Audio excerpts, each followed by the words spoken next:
All right, good morning, good morning. Starting in a couple minutes.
What's up? What's up? Good morning, good evening, or good afternoon. Let's get going.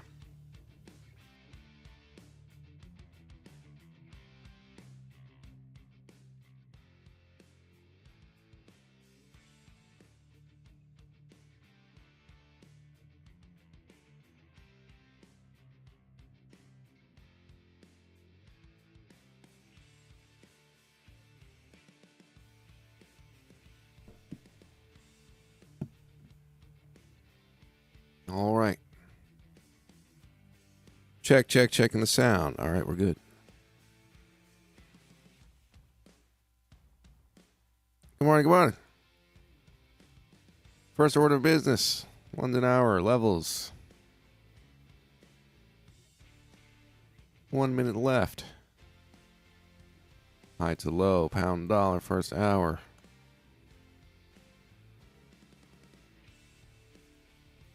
Pound yen.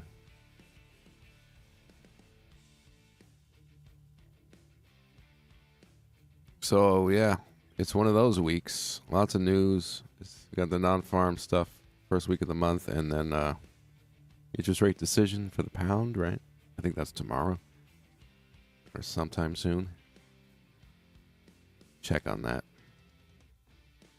But yeah, markets have been generally bullish, especially the New York session, right? The up moves at that time of day were basically the cycle. It might be a little different this week. Expecting that we're probably going to come down, which we've already started doing. Knock out a lot of people that are long, and we'll just buy it up from them. We'll probably end up later this week. I'm still bullish, but knowing how they work, if we're going to stay bullish, of course, we'll take it as it comes. If we're going to stay bullish, we're probably going to get a drop this week that they can buy into before we continue doing that, generally in markets.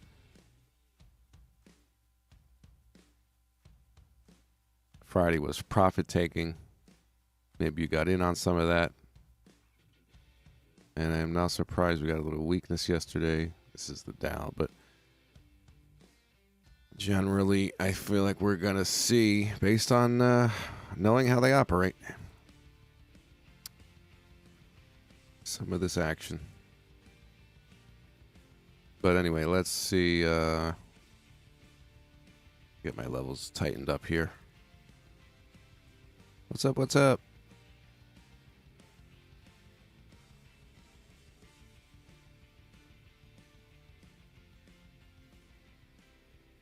Okay, I got this right.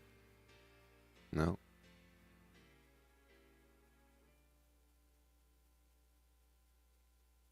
That's a weird top to be dealing with. There's the high of the hour. Pound yen. Okay. Yeah. Weird top, but that's what it is right now today.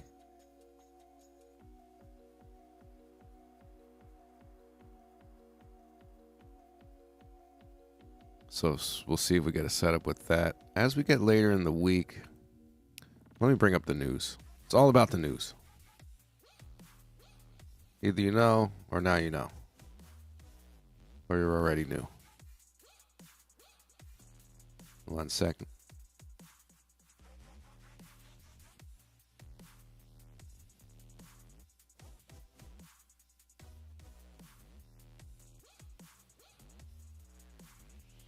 Calm before the storm. I don't know how calm it's going to be. But the storm's coming.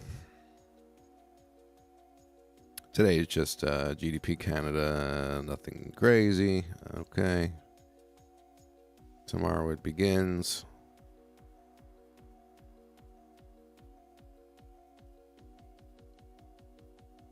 And, oh, it's a U.S. interest rate decision tomorrow, too. Oh, my gosh. Why am I here? Well, that's tomorrow. I might not trade tomorrow.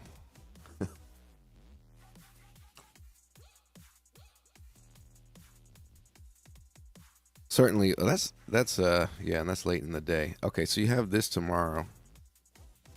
It's not a regular week. For you guys that are new, a lot of you know this stuff. This isn't the most not regular week so far of the year. Let's get through it. Let's let them do whatever they're going to do. Again, I suspect we're going to drop down short term here in the coming day or 2 or 3, whatever, tomorrow, and see it get bought up and continue being bullish off of that strength trap down news stuff. That's just, the template. That's kind of what they do in these situations. But we'll take it as it comes. But it's going to be wild. And then Thursday, I got to not take my eyes off of these trades, right? Okay, we'll see. Thursday, you have the interest rate decision for the pound. And then, of course, Friday is the big news Friday. Non-farm and the unemployment rate. It's like, it's going to set things going forward. The way this week plays out is going to set things going forward. It's just what it is. I feel like they've already been set, which is bullish, and it's a trap move to buy into on down moves on news. I'm just stuck on that idea because I've seen it so many times. I'm not even open-minded, but of course, whatever the charts say. And meanwhile, we're doing it. We're coming down. Do I have to show why on the charts? You guys know. I've been bullish all January. Weak U.S. dollar, right? And we just haven't seen much weakness up here. It's all, if anything, there's still buying going on. Now, we could just move up on these news moves or whatever, but smart money is long. They are bullish. So, and they didn't get out of these positions. So any down move is going to be an opportunity to buy. I mean, there may be some covering going on before all this stuff, but they look pretty confident to me.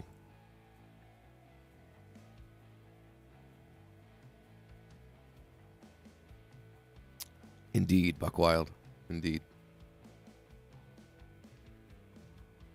Cheers, coffee drinkers. Get ready for a Buck Wild week. Don't blow your accounts.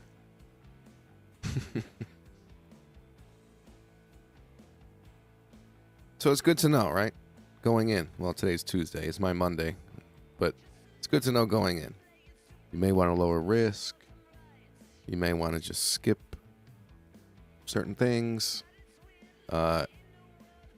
What's the, for example, the high impact news for the pound, right? Interest rate decision is the highest of high impact news, pretty much, right?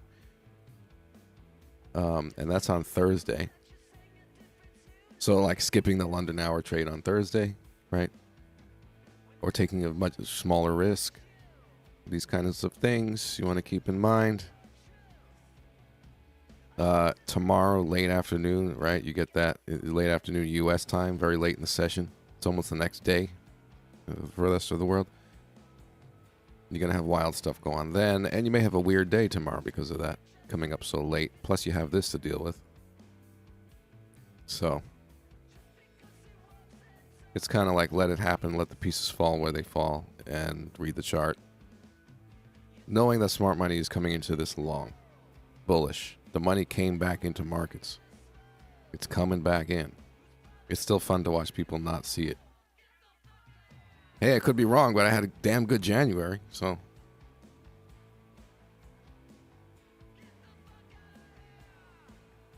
So far, so good. Good morning, good morning.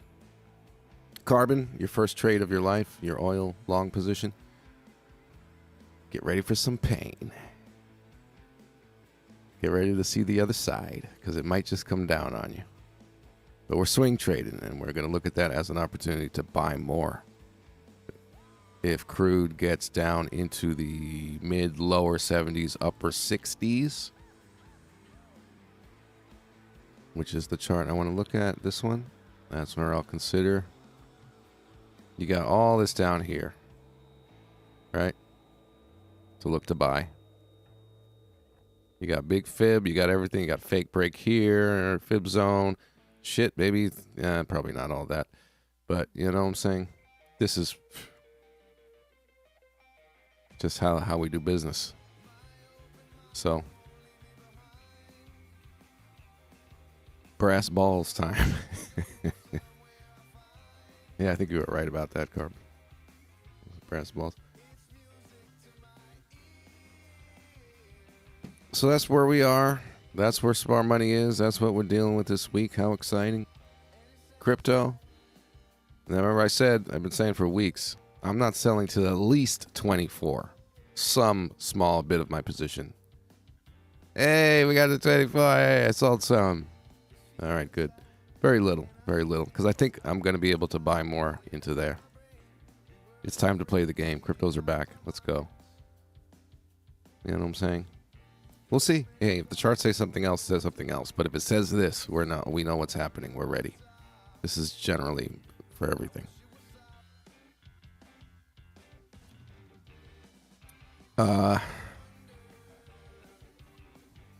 Pain? Oh, no. Well, you're a swing trader. It's all nice in theory. Oh, lower prices come in. You don't freak out. You look for opportunities to buy. If the chart says so, you're patient on down moves. You're accumulating your position. It's long term. It's great on paper. Well, it sounds very interesting. It sounds very easy. And then when you're looking at it and you're in the red, yeah. So you'll see. Maybe. If it drops, you plan on buying. Exactly. You can consult me or you can do whatever you want. I'll tell you what I'm doing. I want at least 75 before I buy. 73. It would be nice to get like 6-8 on oil. You going to panic sell? Okay, great. Oh, I can't take it anymore. I'll buy from you at that low price. Just let me buy it off you. Deal? So we're watching for the London hour trade. Okay. But meanwhile, that's the story. That's the story.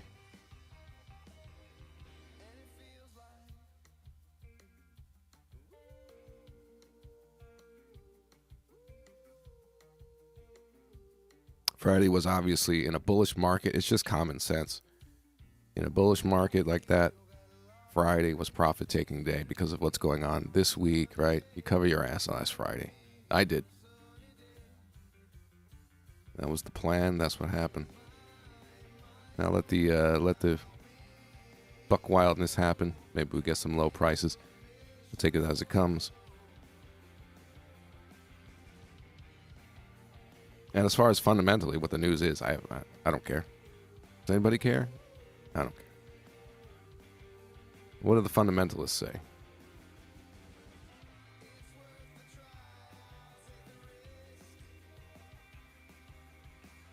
They're starting to realize things are bullish. A month too late. I don't know. Who knows what fundamentals? We're going to stop raising rates. Whatever.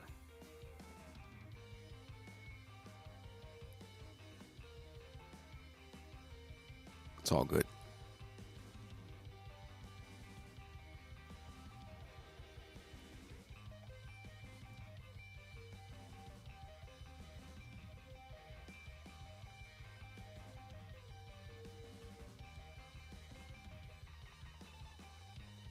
It's all on the chart. Yes, sir.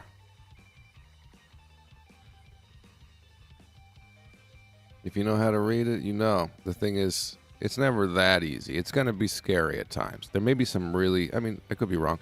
It's going to be really wild moves. It could really drop. Things could really drop much more than expected. Again, things could just go up on news, up on news, up on news. I'd rather they drop and give an opportunity, and that's kind of more of the, smart money kind of way.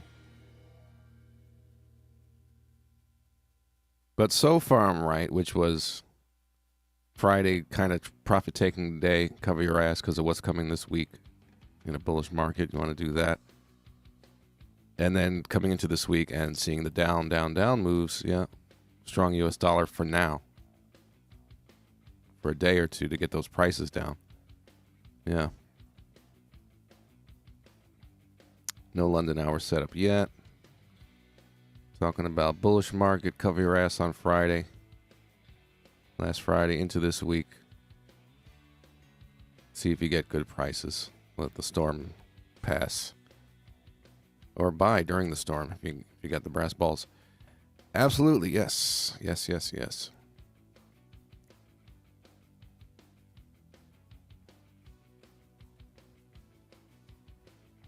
Bullish in 2023. That's me. I've been saying it. I am right so far. I'm not some crystal ball guru. I just know how to read a chart. Not that special. Actually, what has this guy done? It's like we had 2 down days, but every other day was buy New York, buy New York, buy New York session, buy for New York session, buy for New York session. Yeah, these couple of days. I don't even care. Buy for New York session. Look at this. Every day. Except, 2 days? 3 days?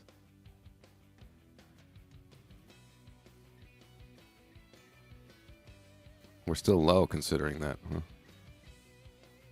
So keeping an eye on London hour trade. No setup yet.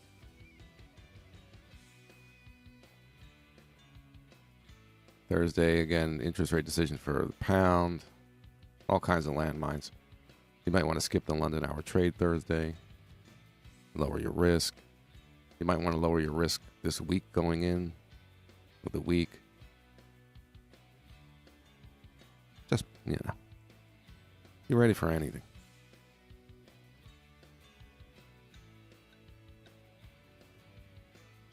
Yeah, it's been, the game is to drop it early. And then buy it up and mark it up into New York session and repeat. That happened so many days this month. Hunt the stops early, get those positions in, move up for New York. That was that 1 week in January that the pound dollar did that every single day for the whole week. It just popped into new low ground and then went up. Popped into new low ground, went up. I think we got a couple of those shorts on the London hour trade.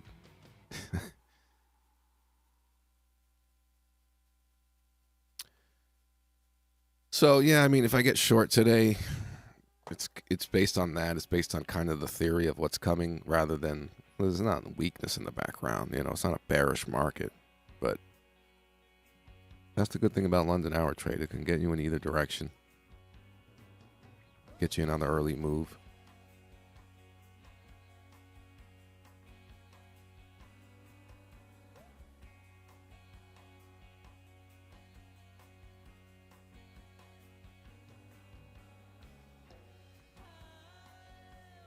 I traded a little bit on my own yesterday, but I didn't take the London hour trade. I was mixing, multitasking. But I think some of you took it, right? The GU long yesterday? Somebody mentioned in the Discord. So I think there was a good London hour trade there. It was the GU long. Yeah. Yeah, right there. Right? Yeah. That was the long entry yesterday. Let's see. 95. And 25 pips. That's all it gave, huh? Yeah, because we're turning bearish short term.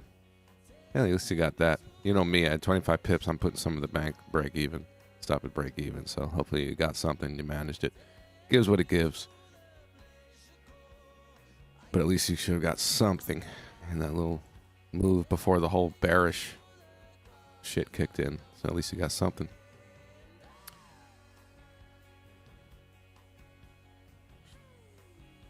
Mr. Adam. No, I don't use Weiss wave volume or anything you don't see here. I've looked at all that stuff. It's funny, we were kind of laughing at that last session. I'm an ass, but how I understand it, it doesn't really gel well with VSA and high volume trending moves can typically mean they may be reversing. It's weird in my mind. I never found any use for it personally, no. Market profile, volume, any of that stuff, I've tried it all. Nah. My personal preference, no. Catching up in the stream. Mr. Grayling, everyone and their mother is extremely bearish. Well, I'm not surprised. And they're going to think they're right for a couple of days. And then they're going to be very sad.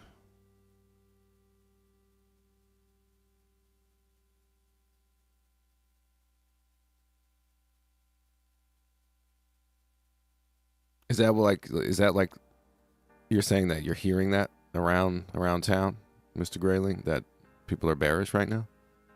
Yeah, I saw somebody. I mean, this guy is like, there's a guy on YouTube. He's got a lot of followers. I forget his name, and he's very like mainstream trader guy. Like he knows what he's talking about, but he's bearish. So it's like.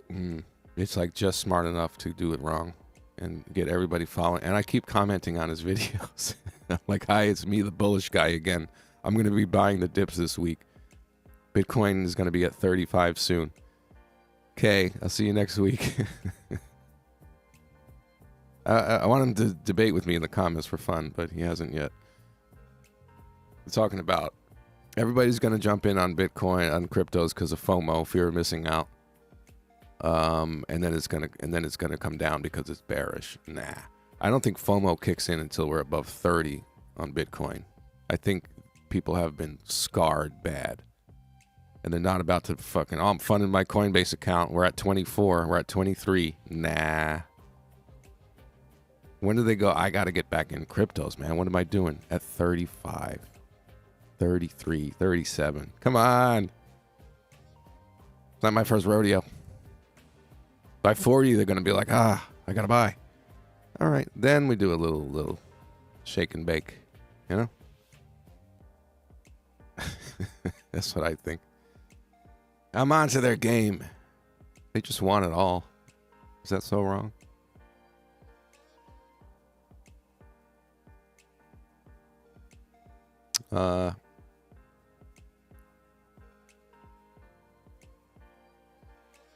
Welcome back. We're here. It's a landmine week. If you're joining late today, you should watch the beginning. I'll probably repeat myself 12 times still, but you know, it's not a normal week. Let's get through it. Let's see if we're still in a bullish environment. Maybe some bearish traps.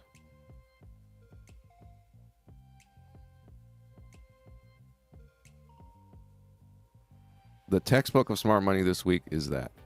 And when people start going short, Mr. Grayling reminded me, if somebody's bearish out there, people are bearish, they're going to go short and their stops are going to be up high. We'll probably end off the week or into next week catching that.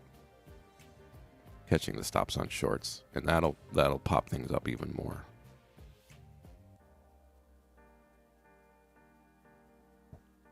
The usual game.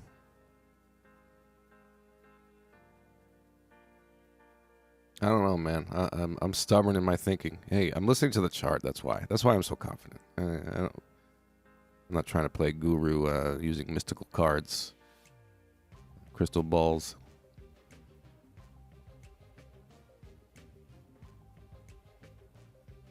So we're watching for the London hour trade. First order of business. Nothing yet.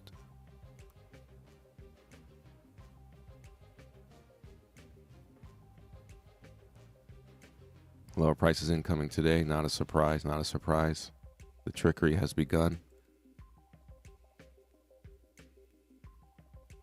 What could it be? What could it be? Could be a few things. If it's not so extreme, we do this. Again, we have news. Big, big, big news. That's nothing. That's nothing. What about this? Oh my God.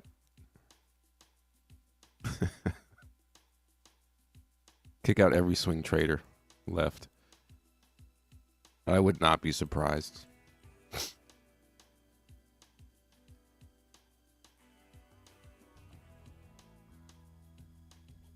Oh, they would love that, wouldn't they?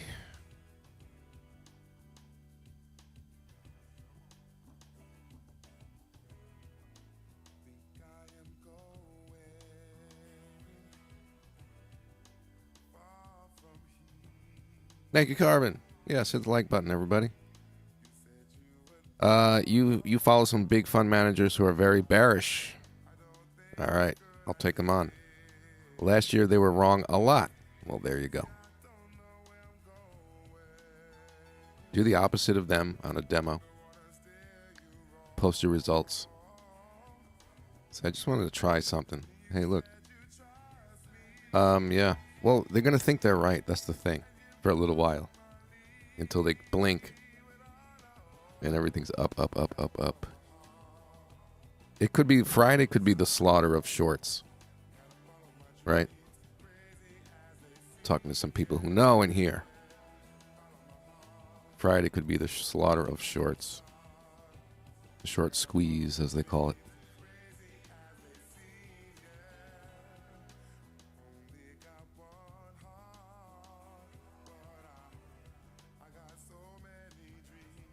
I'm just wondering if I sold off enough on Friday. Should have frickin' sold everything. I took a little off of everything on Friday. Everything that was in profit, I trimmed down. Gold, silver, oil I didn't touch. Because I'm barely up. I'm ready to go through it with carbon. We're going to get the down move to buy, maybe. Some stocks that Shopify took off, man. I told you Shopify. I told you 2 weeks ago I bought Shopify. That shit took off. I made like 30% on that trade. So, I sold off a lot of that. Friday was profit-taking day, man. That's what it was. I don't know if I sold off enough. Netflix.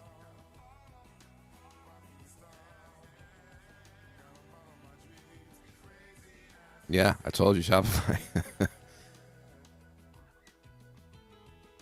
It actually came from seeing that the site was being talked about, just hearing about it a lot. And then I see that it's for like entrepreneurs, people working, small business. I looked at the website. I'm like, yeah, it's actually like good. I should do something on here. Start a business online. Just have other people run it. I can make T-shirts. and then I looked at the chart. I'm like, oh, yes, time to buy. I think it went up 30%. It's crazy. I just kind of stumbled into it. But, I mean, everything went up because, what do they say? Rising tide raises all ships. Is that the saying? Just some more than others. Where do you think they're going to squeeze? In the bum. What do you mean? It's people who are bearish. You know what that means? Going down. They're selling. They're expecting prices to go down. They're going to be in positions that are vulnerable to an up move. Squeeze them out by the end of the week. Maybe. It's kind of the plan. Mr. Grayling about the big fund managers who are bearish but usually wrong. They were very bearish during December as well. And I traded against every one of them at the moment. I still have many pound and euro positions open with 400 plus pips at the moment. All right, your swing trade. Nice. Not going to close those positions. We'll only reload more. Cool. There you go. Listen to the chart. Chart can never be wrong. It could be unclear. It can give not a great probability, but it can't be wrong.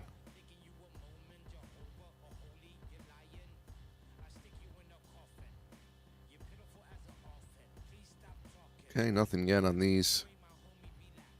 Obviously, if it's a trade to the downside on the London hour trade, I mean, that's what I'm thinking anyway. Again, it's like there's not much analysis on the chart to show you this, but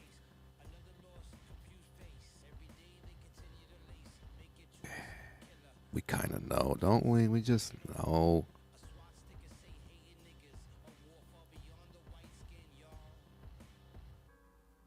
There could have been more profit taking. They want to hold it. And when I say there's no profit taking, where do smart traders get out and take profit? Big money get out, take profit. High prices. No shit, right? And you look at the high prices. Okay, you had some here, but look at the revisit. And then the loading up and the buying and the buying. Buying.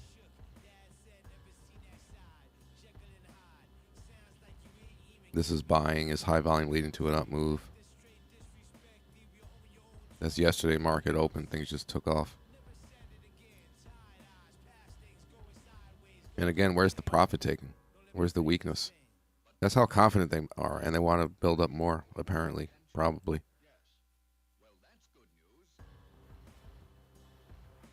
So yeah, strong dollar short term. Probably turn around very soon.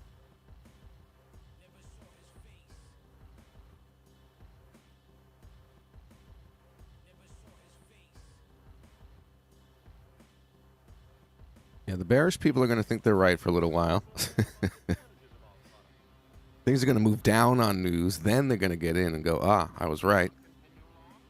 And then Friday's the slaughter. Maybe.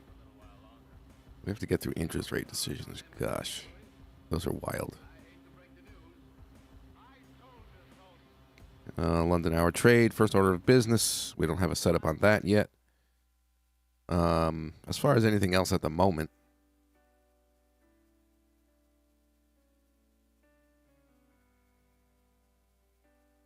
yeah, it's looking bearish for the moment because we've got lower prices that were accepted. This is London open, so we get a spike. It's a little later, actually, but then we have the result of lower prices off high volume.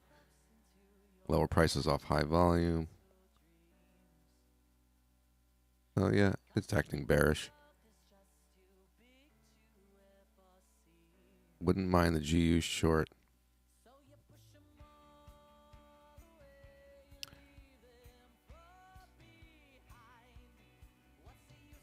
Friday, Pigs Day. Is that a thing? All right, we'll call it Pigs Day.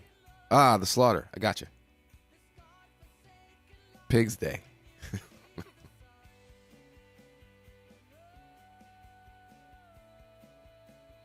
I was going to make a squealing sound, but I'm going to skip that. Yeah, when the market goes to new highs on Friday, just imagine a pig squealing noise in mass. Thousands of pig squeals. This is terrible. Is euro strong or weak? The euro's not running the show. It's at the mercy of the US dollar, which is short-term strong.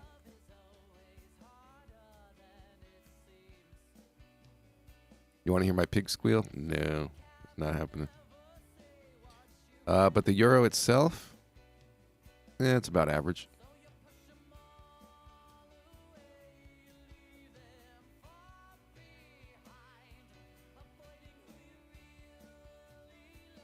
It's a little on the strong side for the moment. Nothing special.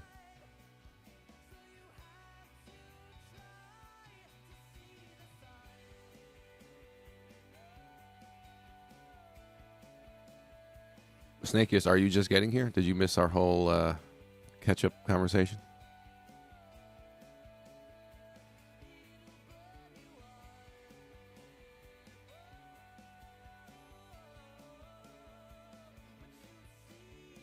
You missed it. Oh, can you go back and listen?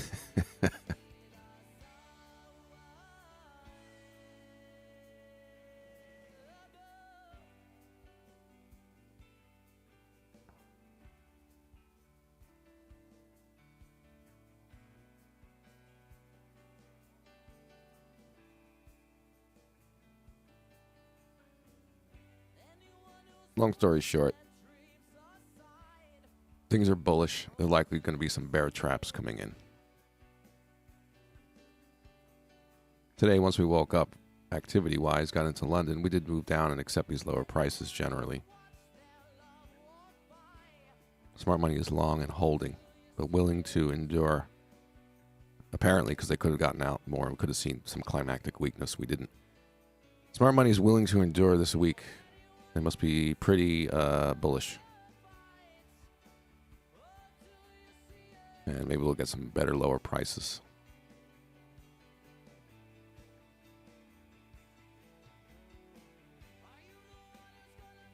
That's the short version. Oh, he left. He's watching it. Okay, good. Patience and brass. Yes.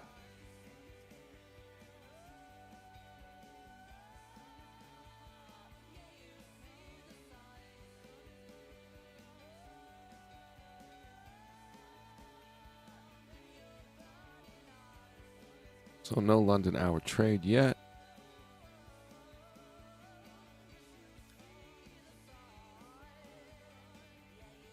But we did not end up doing this. Which if we were just bearish and going, right? We would have had that usual type of rejection here. Let's see where, when, if sellers come in. Maybe at the 618, which does act as a previous support to resistance, I have noticed. Why is that blue? Because it's wrong.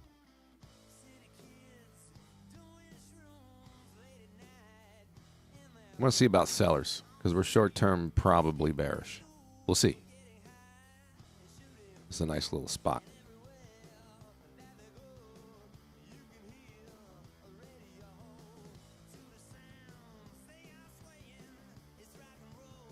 Probably, maybe they'll go for some stops on these shorts, which are like here. And then do that. London hour, no setup yet.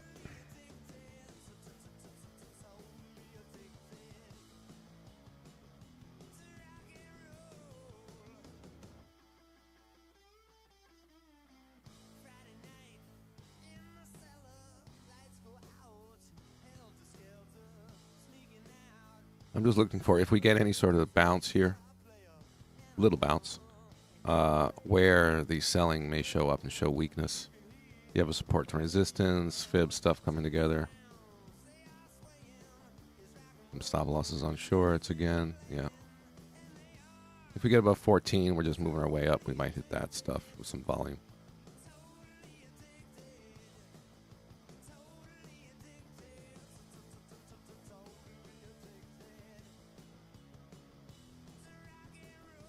Is there a bit more strength on the yen pairs? Not really. A bit on the euro.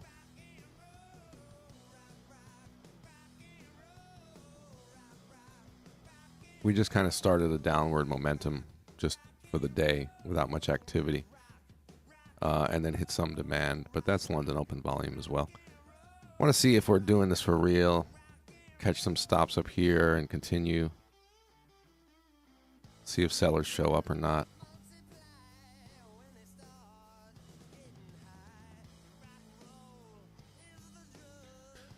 When you say smart money, what kind of entity or institution are you referring to? Any traders that have large amounts of money that know what they're doing, that trade in this way, and are aware of things going on. U.S. dollar driven situations, dollar and yen, where the big money is.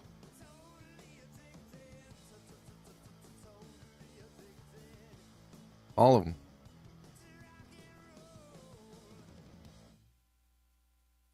I mean, a lot of these, it's to the point where their entering of the market changes price. So they need the liquidity of other people's stop losses getting hit in order to get in. That's the size of these things. Banks, everybody that's on that level. Or at least trading with it. So we're the smart money. What do you think about AJ? Is really playing the bottom there. Would you take a break down, lower volume? Yeah, the general story When I chase the breakout, what is that level?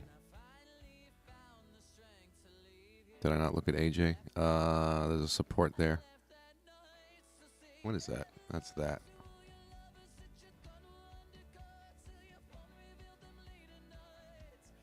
What are these things? Nothing. So yeah, you got the support right there.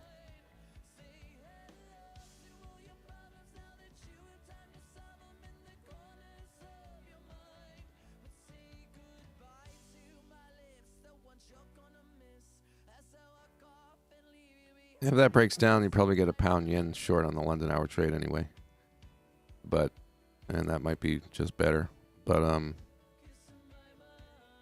I wouldn't want to chase it into that support there. That's the thing.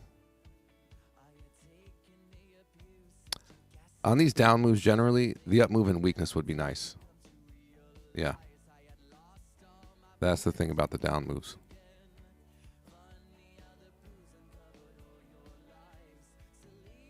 Overall, on everything.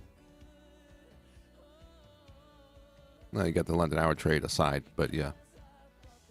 Because again, we're anticipating a bearish environment for the moment. We don't have weakness in the background to say that's what's going on, but it's coming down, and we're probably hunting stops and getting better prices to buy, and that's how the week is going to probably start off. But to actually see weakness, we just kind of went. That would be nice. Then we really, really confirm it.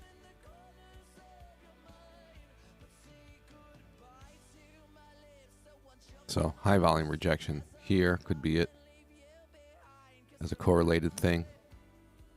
AJ. Little baby fib. Oh, yeah, how little that is. Put in the last couple swing points. See if sellers show up. But that's the thing. The momentum is very obvious. The short bias was logical. But let's see weakness, right? And not sell into a support. Yeah.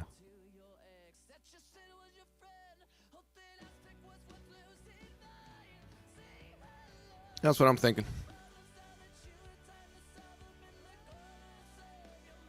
Hey, Pete, I tried the tick chart over and like it. It's much less stressful than time chart. What is your thought about that? Tick chart? Time chart? Oh, no. I like the 5-minute cycles. Yeah, I've looked at that. I like seeing the range of the 5-minute and the close and the price area of the last 5 minutes and, yeah, the volume on that. I'll check the 1 minute from time to time. Tick chart, no. As was with most things, I have tried it. Read the tape. Nah.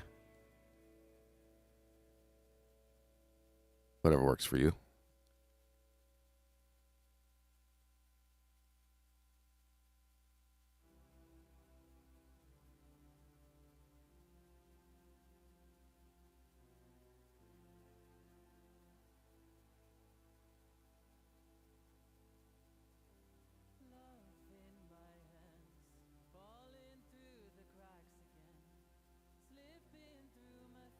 I really would like to see, to make it a proper trade here. Catch the stops. Get some weakness going, right?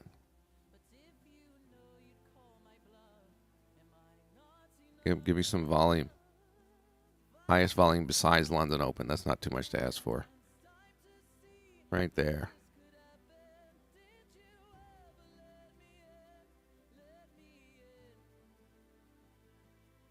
London hour trade, no setup yet. Oh, this guy might test the low here.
Just marking up what I'd like to see, if we can go a little higher to confirm this short business.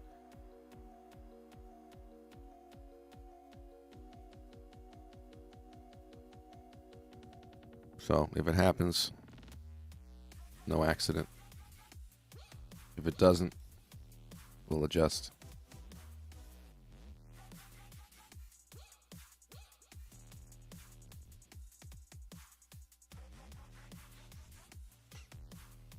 Wouldn't all the volume bars be identical on a tick chart? One tick, one bar, on to the next. Yes, of course. You need a some sort of interval of time in order to accumulate the volume sum. Suppose we just look into things a little further. What's the cause of this tension anyway? Tension. What's the cause? One day, chilling with my space brothers, I traveled through a wormhole. Appear, reappear, the stone builder, gate of the gods. Strike with that pose. Coke in an ocean, wanna be a model. Right, true, Snake is. Yeah, in markets where you actually get volume traded, then each tick will be different. That's true.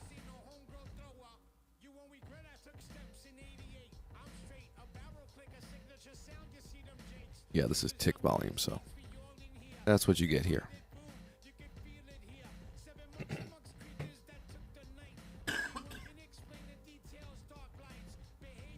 Nothing yet on the London hour trade. We've been spoiled by this trade. Punch in, get in, make some profit. And you're already chilling a couple hours in. We'll see today. I mean, all that news starts tomorrow, but it's still really what it's all about. Even the day before. Got to get through this week. So if there's no London hour setup, I'm not surprised. Again, Thursday, you might want to skip it altogether with the pound interest rate decision. It's just a different thing. Different kind of day.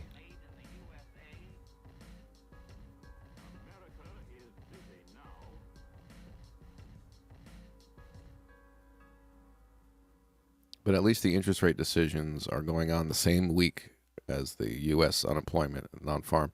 So just get it all out of the way. U.S. as well. Next week, light Tuesday, light Wednesday, light Thursday. Oh, yeah. It's good. You don't have high impact news till Friday next week after this. Look at this. It's going to be easy money. Everyone gets their shorts hit. Pop, pop, pop. Nothing to worry about. We'll see how that goes.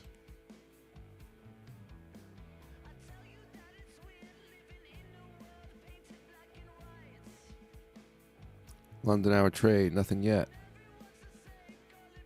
Weakness coming in, nothing yet.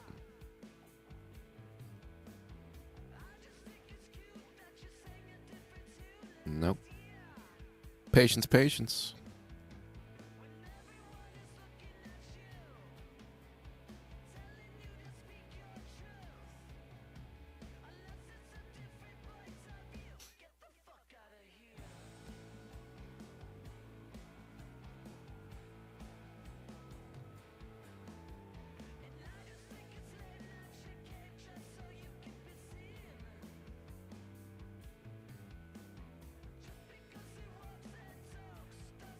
Mr. Tony, Peter Griffin. I checked it out. Personally, I like tick volume better. You're basically going to get the same story. But it's as you probably know, it's very dynamic, very high volume, very low volume. I actually prefer this.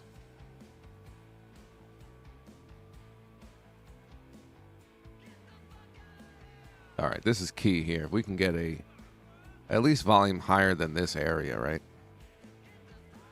Let's get at least this much volume on it. All right. Well, at least that. And I'll be happy.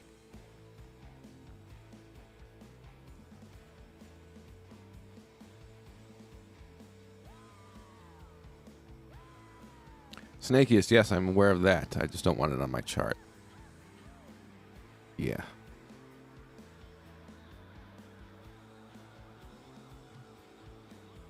Just bothers me. You get these little circles over there, right?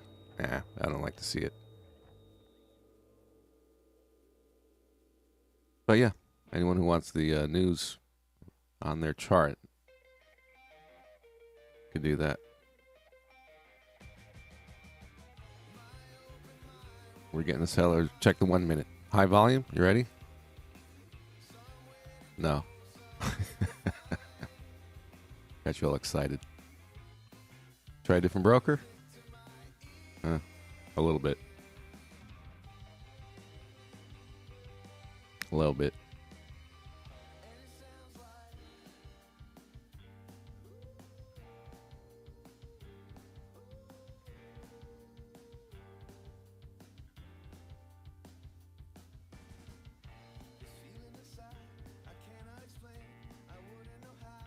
Come on, jump around. Give me some weakness.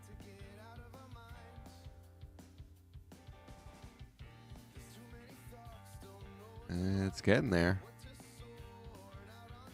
Nice price rejection.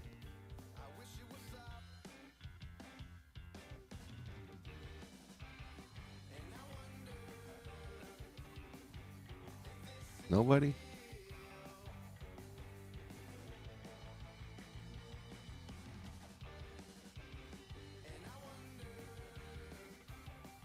Oh, you're talking about something else. There's a button for it. Sixth button from the top under the watch list. Oh, over here.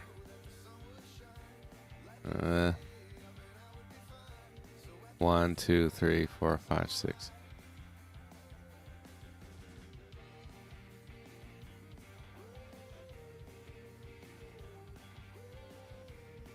Oh, there you go. I don't click these buttons. It's going to go away, right? Okay. Well, there it is. Did we get a high volume rejection? Oh, okay. It's something. It's something. It's higher than the previous 1, 2, 3, 4, 5, 6, 7, 8.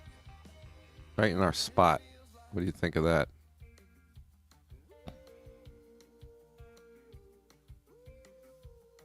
Anybody got a stochastic?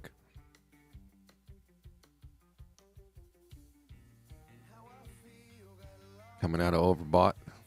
I'm kidding.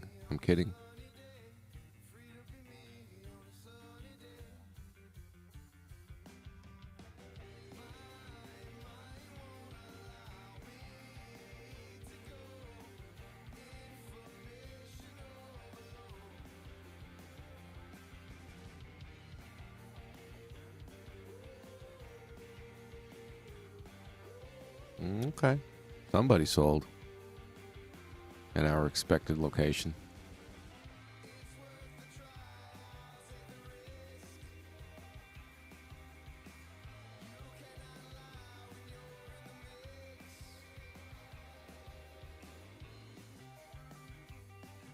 Well, it's certainly not a random area. It's exactly where I drew it. 618 overshoot. Stop losses on breakout trades are right here. Yeah. You can see how it deals with the 14 EMA. It could be a no demand situation and an entry. I'm not totally against that.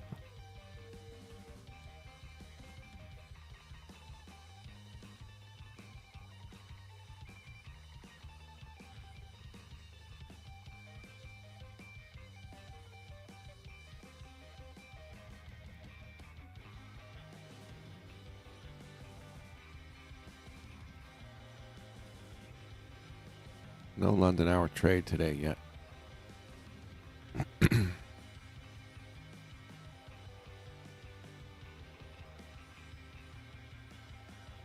See what we think about this. I would really have to see it get through the 14 EMA, not bounce. Ideally, the way these things behave, we sit here for a minute. testing for demand on low volume, and then off we go, and it could get a short entry off that. There's my doji.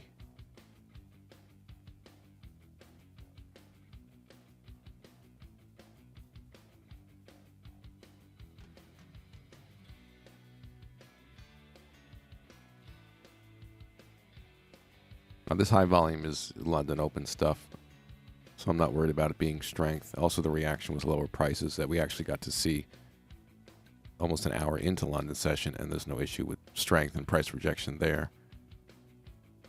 So as we're trending down, I take it as bearish, and then to see weakness in a spot that's not random, we knew to look for it there. Followed by lack of demand. We're probably going to try to break that low.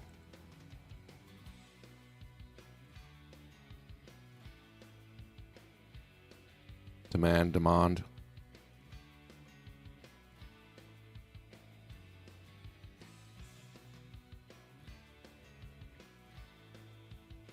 Adam, you're already short.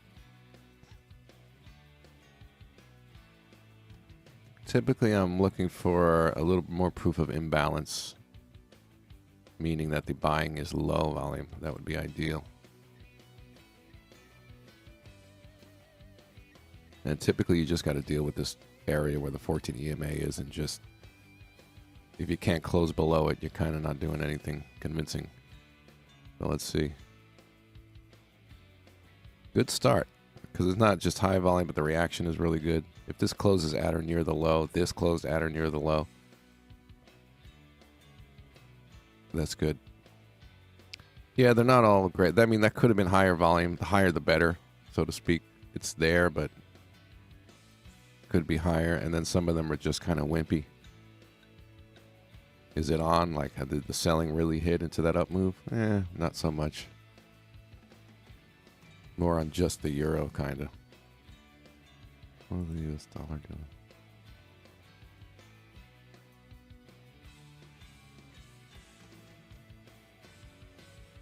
Is that likely to happen for the euro dollar short? I'll be more convinced if that gets above the 14 EMA solidly without getting rejected, which is basically this in reverse. Getting below that solidly without getting rejected.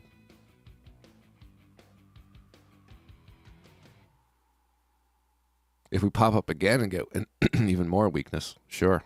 And then the other ones get to see it too. You get to the high volume weakness. Others, that would be fine. Still want that.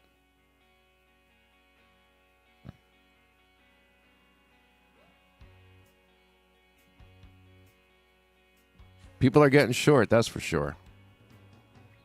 I ain't one of them yet. People are getting short. FOMO's kicking in. And they all have stop losses.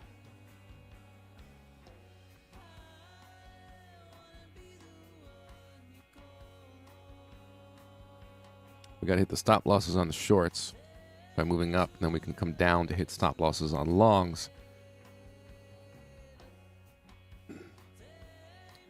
And then the down move will attract late sellers. So we'll move up and hit their stop.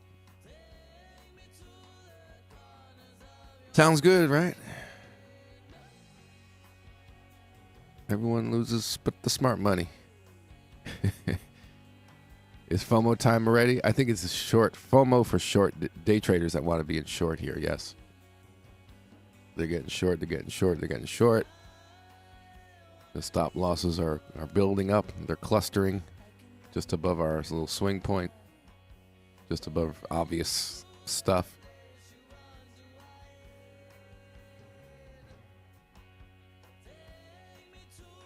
Yeah, see, the 14 EMA, you got to watch out for that guy. Like I say, if you can't get below the 14 EMA, what are you really doing? You're not really doing much.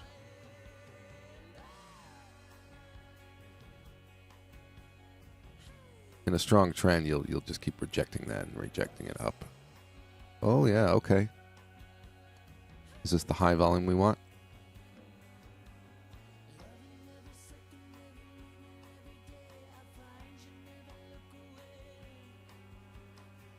It's weird today where you have a preconceived idea, even though it's based on the charts.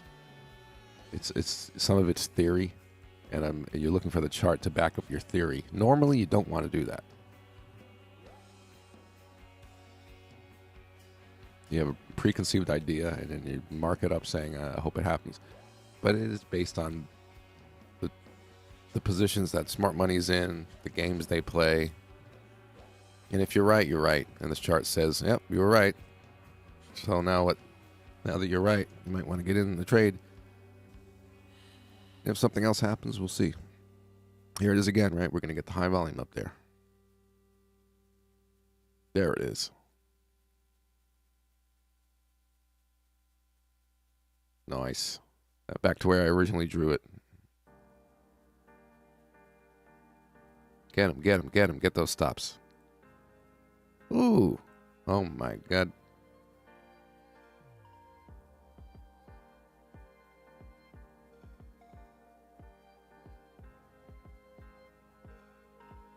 There you go. Patience pays. Get the high volume. Maybe that's going to be a 620 overshoot, whatever that is around here. Right, all the shorts in here have their stop.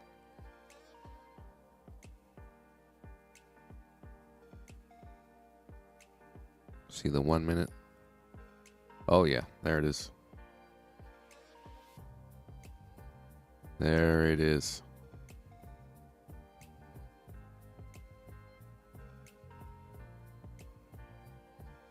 Look at that volume on the 1 minute right there. Highest volume since London Open. Right in our spot. There it is. Yeah, we might be right.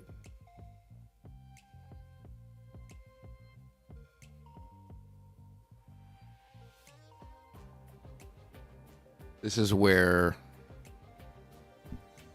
Eddie gets out of his short for a loss, right? Hits his stop, and then he goes long, thinking that the breakout failed. Then he puts his stop down here. So let's go get that. That's all I think about now is where the stops are.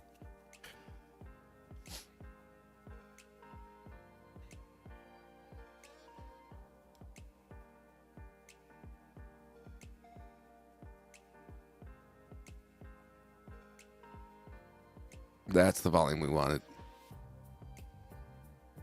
There it is. There it is. Now, let's see our no demand. See if we get a short. There it is.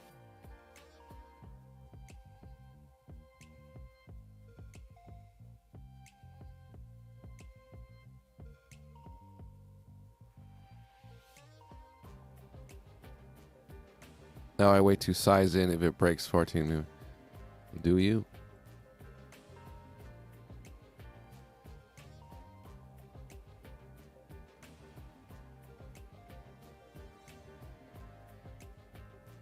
You got 14 EMA, and then this thing, I'll draw it with this. It's kind of your automatic rally, automatic support, first level support after weakness, but that wasn't that much weakness, but it's that, and it's that spot, so. Getting through the 14, getting through that. At least the 14, but we'll see the behavior here. If we can, I mean, the best thing you want to hear, right, is a bar that closes at or near its low. At this point, lower the volume, the better.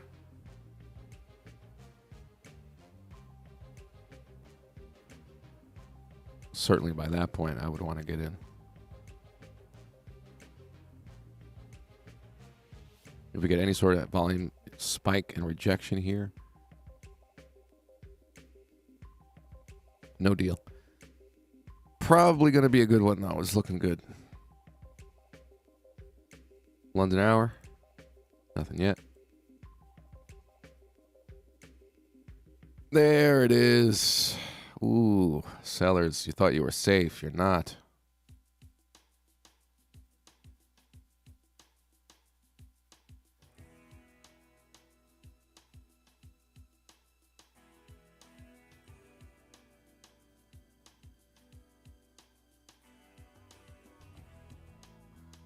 Yeah, interesting. Because I could I could end up short, let's say on the euro dollar,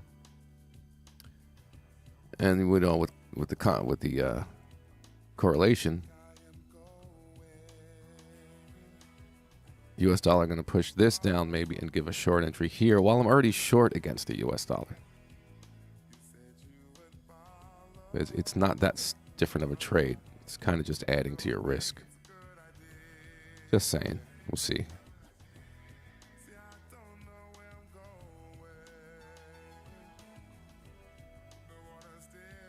Because the pound, the euro, the Australian dollar, there's not much difference between them compared to the dollar and the yen. They're all similar here.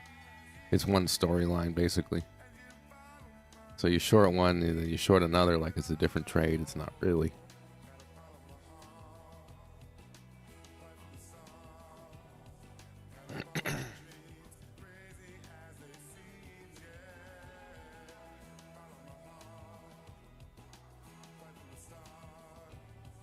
So that's the expectation. Dollar strength swing coming up. Let's see.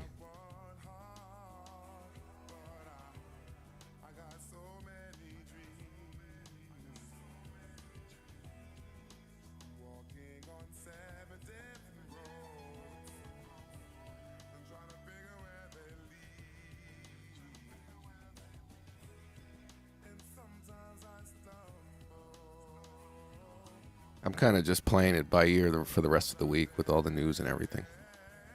Take it as it comes. It would just be perfect if I had something else of interest to do that pops up. I got a little to do.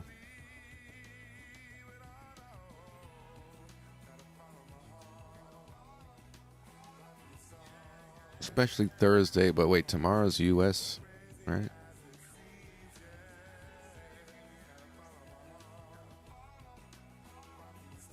Yeah. I mean, the U.S. dollar is just not going to be itself tomorrow until we can get past this crap, which is late in the day. It might, but it might not. That's going to be buck wild.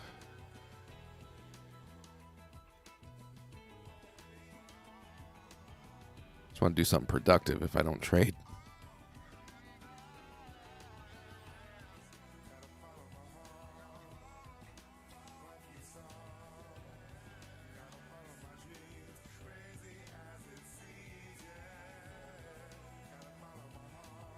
Yep. So far, we're good on the reaction to the high volume. Bearish reactions. Certainly enough volume, what we were looking for. Highest volume since London Open is what I was asking for, and that's what we got right in our spot.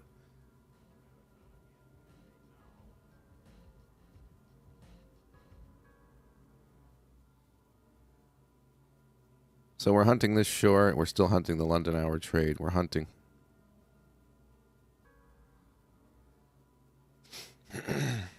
Volume seems good. Yeah, no problem there. Certainly enough. When you look for high volume after, you notice that after the London Open spike is here to your left, and you're looking at it saying, well, okay, it's not that high. Yeah, that's why I say it's the highest volume besides that. And like I tell the story of the old days, the market used to not do this at London Open. It used to not do this. This is like a bunch of pending orders waiting to come in at the Open, or I don't know what. It used to not spike at the Open back in the day. And that's probably why I never saw the London hour trade. It was just different to start London. This stuff started happening like 2013 or so. I don't know. But anyway, this is the highest volume besides that. So you guys, okay, that's high volume. That's real deal. It's not news. It's not anything. Not a market open.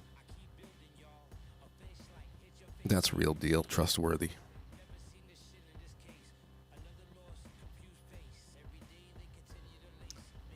Phase 1, the hunt.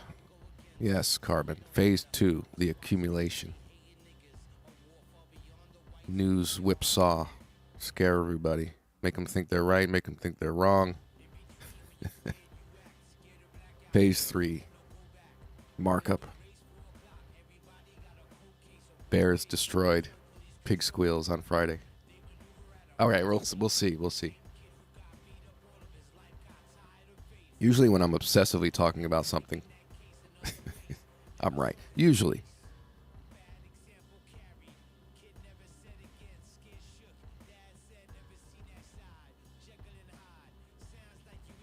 But again, it's no magical ability.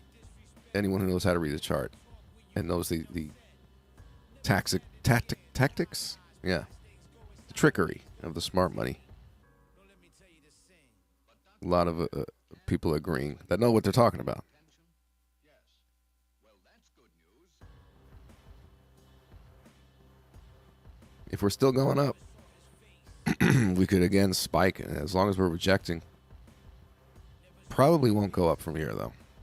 If it does, we may be, who knows what. We need to come down.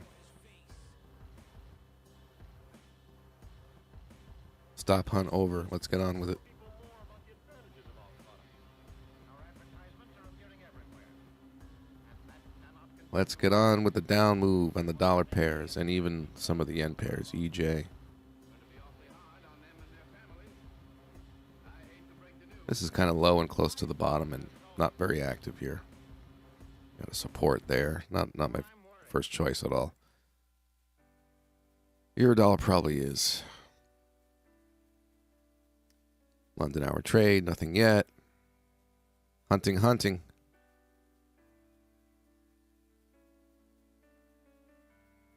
The hunt is on.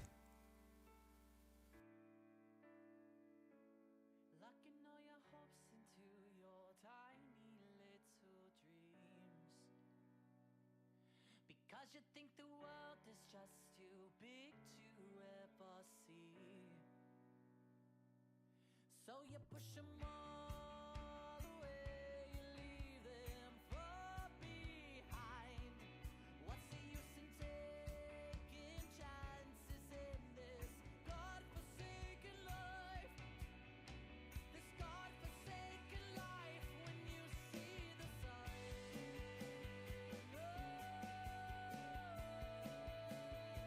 When you see the sign.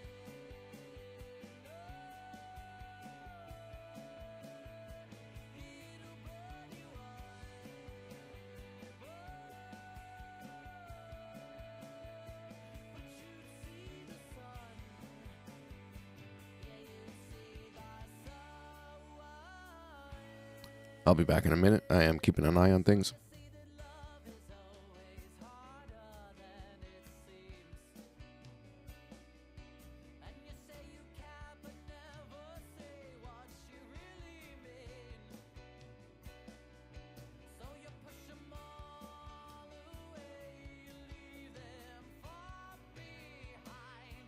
Avoiding who you really love will leave a void inside. So you have to try to see the sign. When you see the sign, it'll burn you but you'd see the sign. Yeah, you'd see the sign.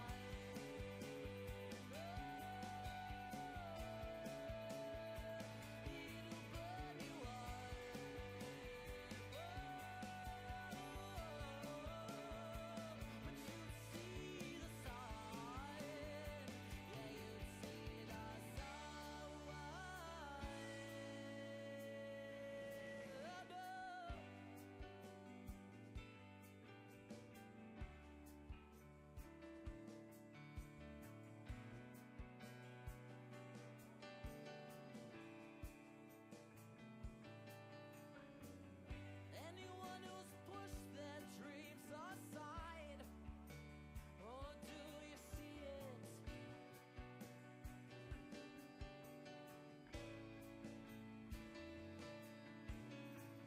Anyone who's watched their love walk by, oh, do you see it?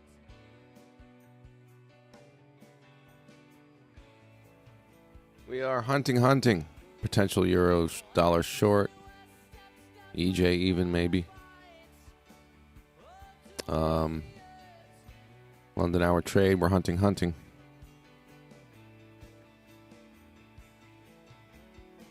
one who's gonna fight for your life?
You guys got the rock and roll song, right?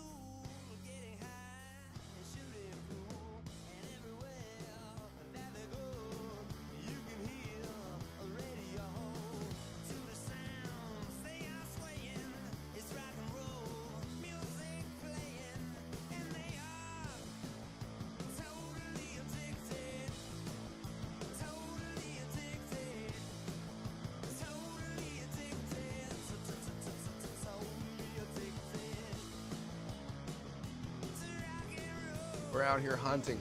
We're hunting. Patience.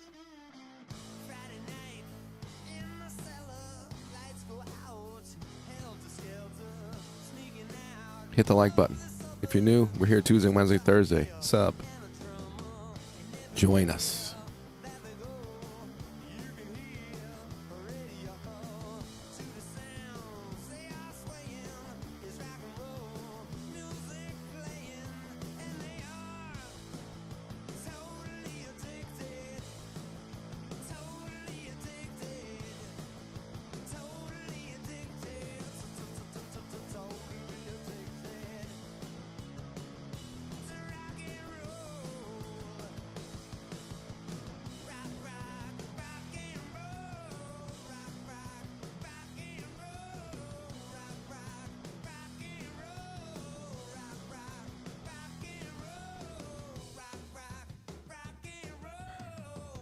Mr. Snakiest, EU's behaving. Yes, sir. 14 EMA test here. Volume is low. Adam, here we go. I hope so. I'm almost convinced.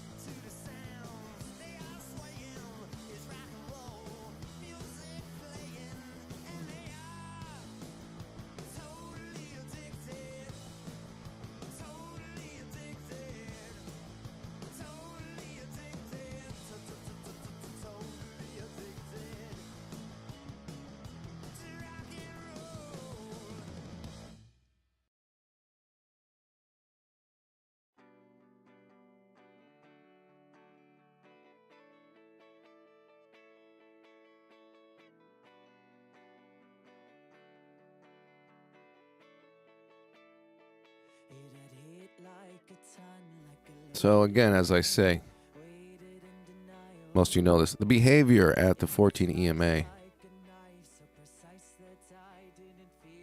if you're a seller, you're going to tend to stop there. It's a good place to find no demand after weakness. Low volume. You may not get an up bar, but it doesn't matter because we don't have to worry about software reading the bar. We're worried about seeing the reaction, seeing the lack of activity start to happen. As selling stops, you test for buyers. The volume should drop, and it should just kind of sit there, not do much.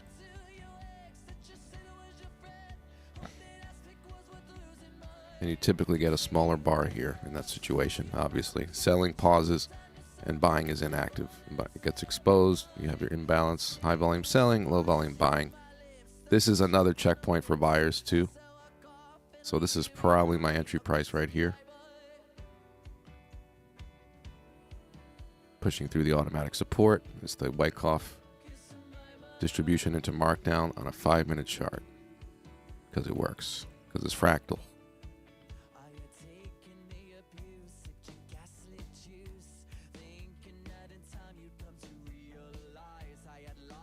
Is this a jump the creek or a reverse up thrust leading to climactic action?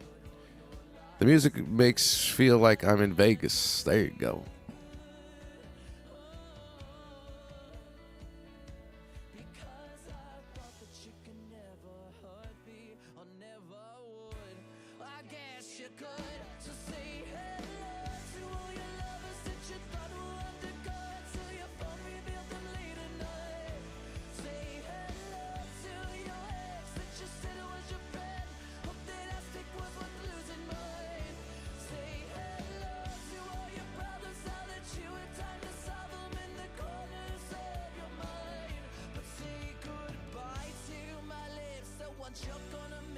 Definitely starting to get convinced here.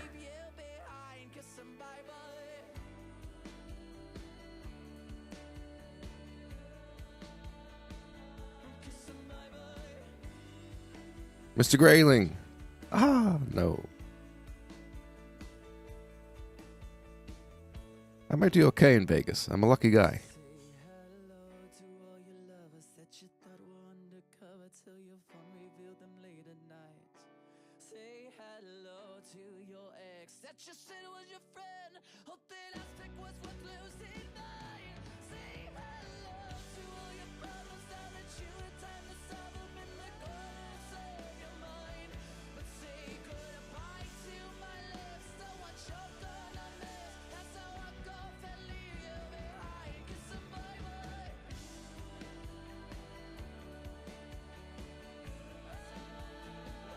Kiss and bye bye. Kiss and bye bye.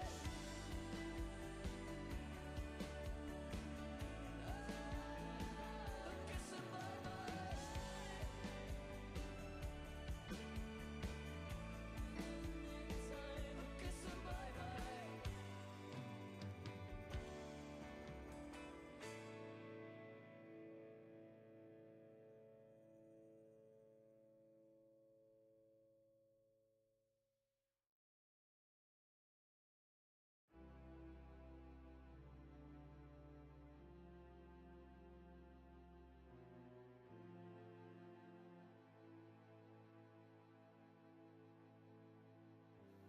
Love in my hands, falling through the cracks again, slipping through my fingertips.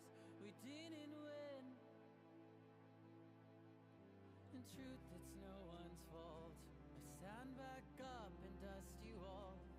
But if you know you'd call my bluff, am I not enough? I've got time on my hands, time to see how this could happen. Did you ever let me in? Let me in. Now I've got time. Was it my fault? I just thought that we had it all. Was it all just pretend? Just pretend. Now when I close my eyes, all I could see is our last goodbye.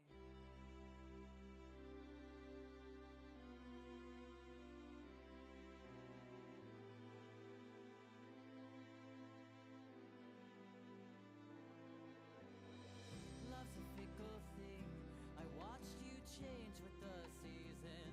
I watched your love deteriorate. You're not the same. So where were you that night? I saw the pain living in your eyes. I saw the way they looked into mine. This can't be right. Now I've got time on my hands, time to see how this could happen. Did you ever let me in? Let me in. Now I've got time. Was it my fault? I just thought that we had it all. Was it all just pretend? Just pretend. Now when I close my eyes, all I could see is our last goodbye.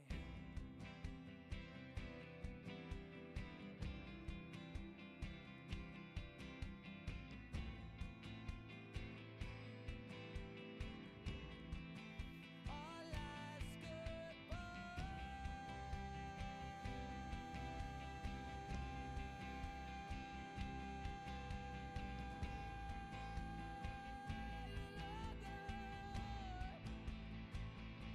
Now I've got time.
Oh, I was muted.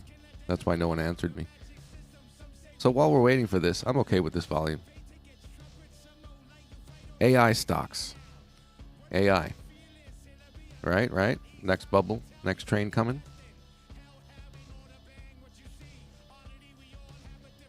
There could be a tech bubble, AI bubble for the next 4 years. Bubbles are good. Just got to know when to get out. But what do you buy? Google? Who has a bigger upside? Who has a more potential for gains? I don't know.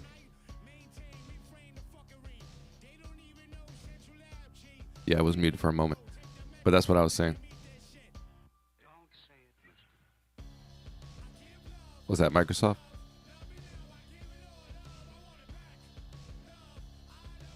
They bought ChatGPT. I heard they're buying Riot Games.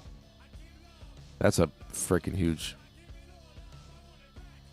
I mean, they have like music artists that are becoming big off of a freaking video game company. They're League of Legends.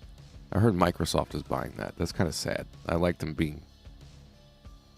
The Matrix has to freaking take everything. I don't play League of Legends. I see what those guys have done over there. Yeah, ChatGPT.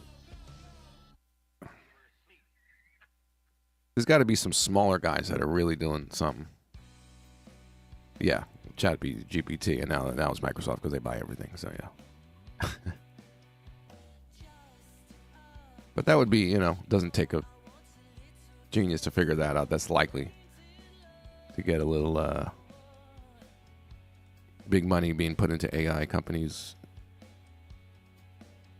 Some will make it, some will fail, but you're right, it might be a bubble for a while.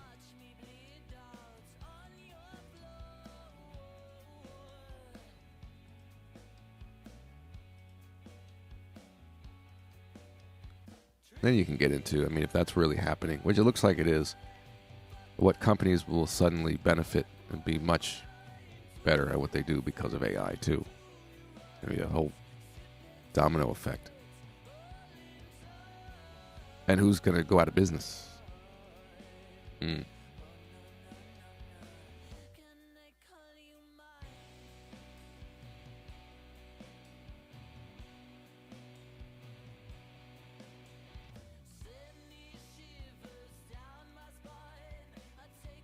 Somebody's telling me the next bubble in crypto will be asset-backed NFTs that produce yield.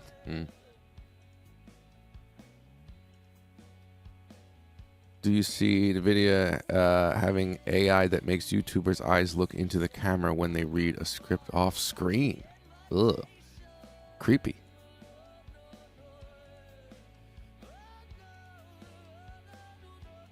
Ugh. The world's going to be really creepy really soon.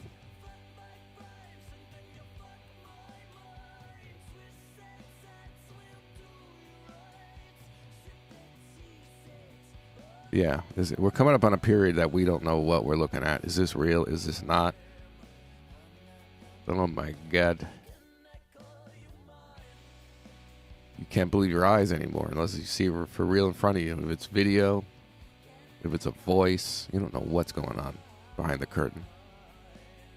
You think a person looks one way, they absolutely look a different way completely. Their voice is something else. But there they are talking to you, but they look and sound like somebody else. And you'll never know. It's going to get weird.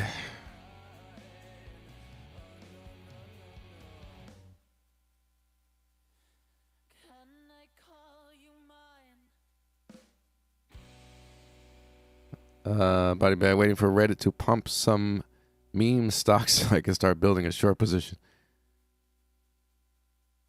Is that what you do? I need to get into the Reddit world. Well, it'll suck me in. I won't have time for anything.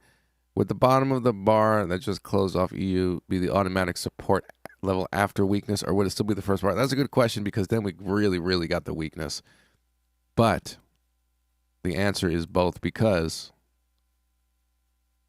if it fails to break automatic rally, I update it to that new level. So either way.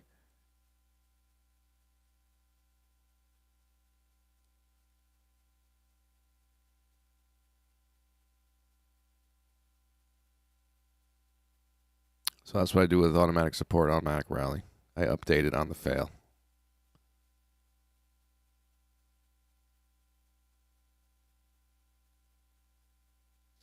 Good question, sir.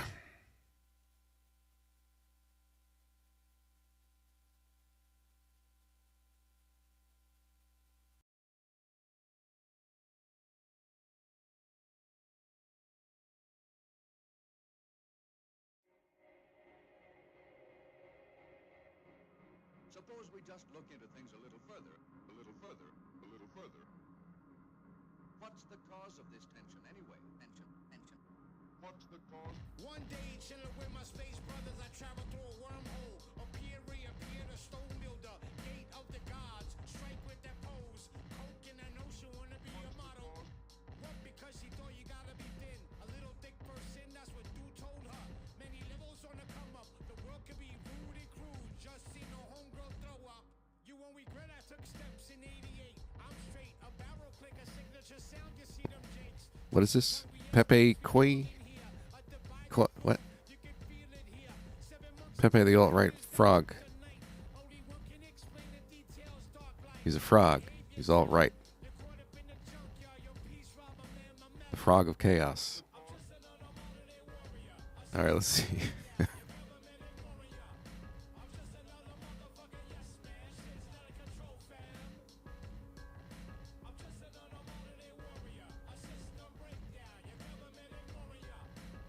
The Great Meme War, 2016.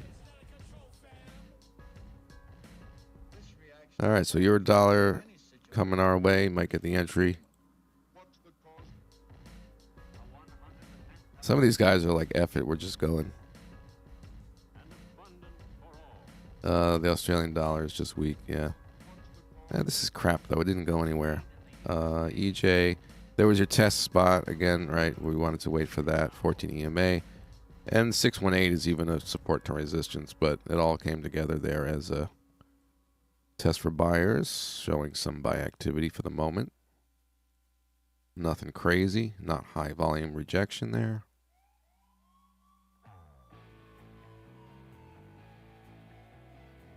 Hunting.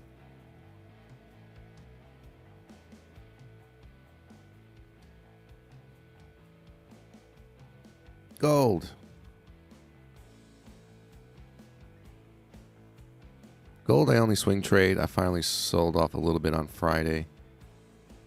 After holding forever. Which chart am I looking at? I probably am going to look to buy this dip once we get into and past some of the news. Try to find some low prices to buy. I don't know if you're long-term, short-term, scalping, day trading, swing trading, position trading. I'm actually position trading, technically.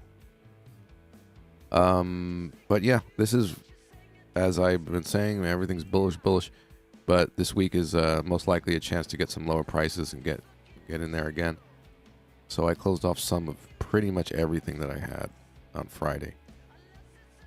That would be where I would start to look to buy again.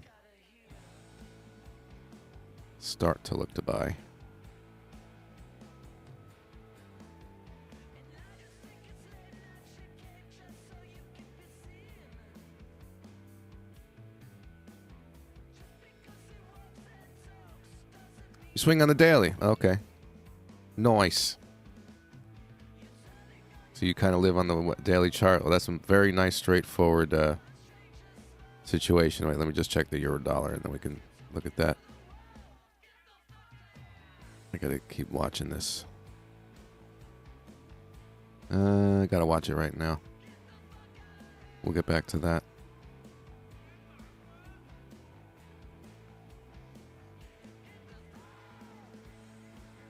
You agree? Yeah. I think it's staying bullish. It's got a lot of room up still, but the next today, tomorrow, maybe Thursday even is going to be the good old shakeout. Low prices to buy up.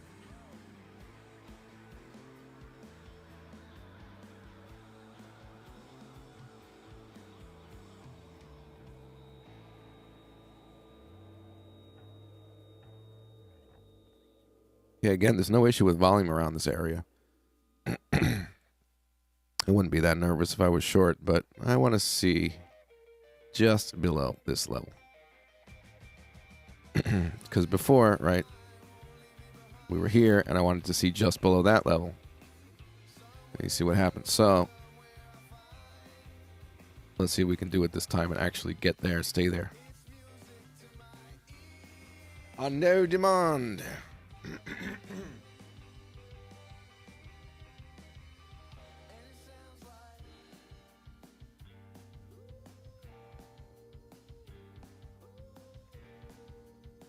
We're looking for that.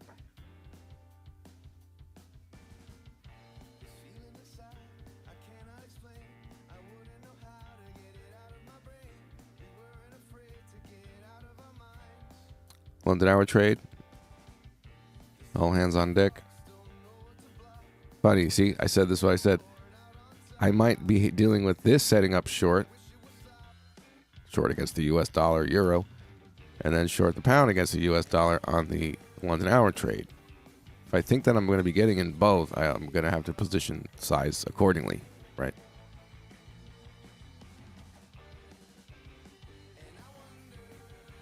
Because you're kind of doubling up on the same, likely the same result. Either this thing's going to move up, pushing those guys are going to go down, or it's not.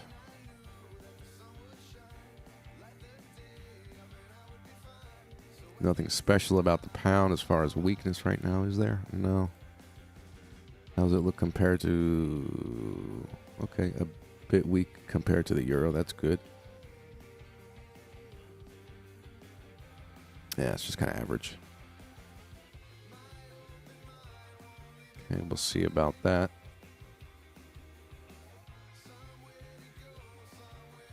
Close to the short entries. Not in it yet, though.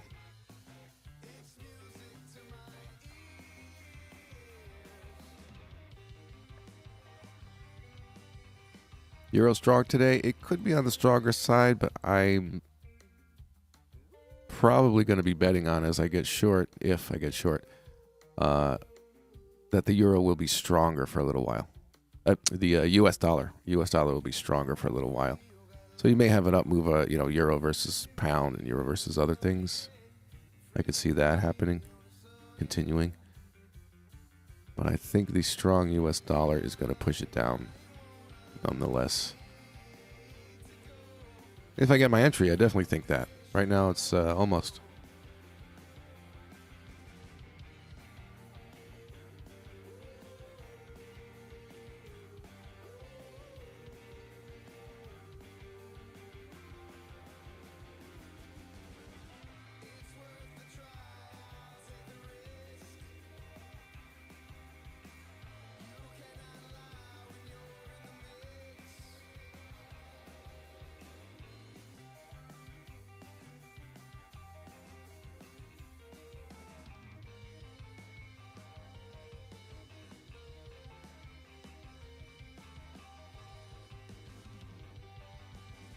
What else? Didn't get the weakness on that. Nothing here. Here as well. Still hunting.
Well, hopefully things aren't dying out. We get our moves going again. Get our setup maybe. Calm before the storm this week.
I'm here just doing something. I will be back and answer questions in a minute. Keeping an eye on things, though. Hunting, hunting.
All right. What's happening here? Not much. Kind of got quiet. Very close to an entry, but we're just sitting here now. No problem if it sets up.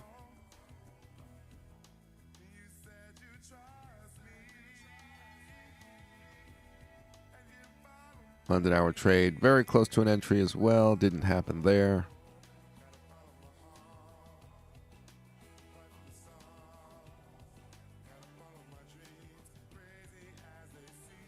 That one didn't have enough volume for me to go short.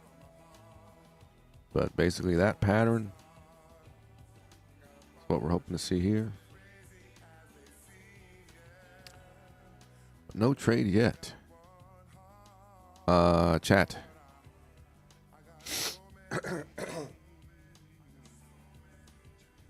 Miss Grayling. Chilling, having a butt. Very good. Close to entries.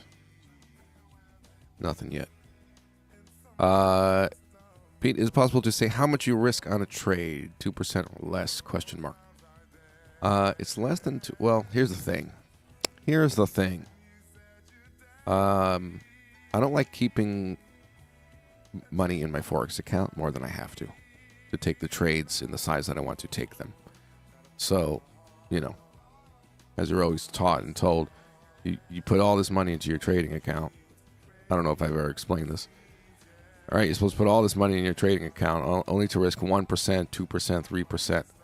When you have leverage, when you have, why is that money even in there? Because that's the best place to put your money? A Forex broker? Nah. I mean, it's fine, but, So, I need enough in the account to take the trades in the size that I need to take. Now, what is that risk based off of? It's pretty much what I have as liquid, so to speak. Not including assets. Money in the bank, so to speak. And I don't even hit 1% of that. So it's more of an amount that I'm comfortable with, which happens to be, it's like, how do you decide how much money to put in your trading account? And then why would you put all that in if you're only going to risk 2% on a trade? You know what I mean? So I think of it a little differently from all that regular school of thought. For me, it's more of how much am I comfortable risking per trade in dollar amount. And then if I'm comparing that to the dollars that I have, aside from assets or anything, that I would definitely not want to go over 1% of that.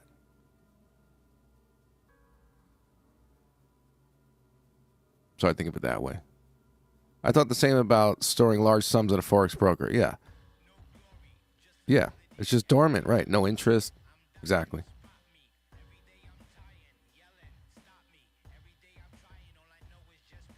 And every now and then, every freaking 10 years, 20 years, there's going to be some shit that goes on with certain brokers. Something's going to go down. I remember when the, what was it? The euro and the Swiss franc did something. What was it? Decoupling? Remember this like 7 years ago or something? Or whenever this was?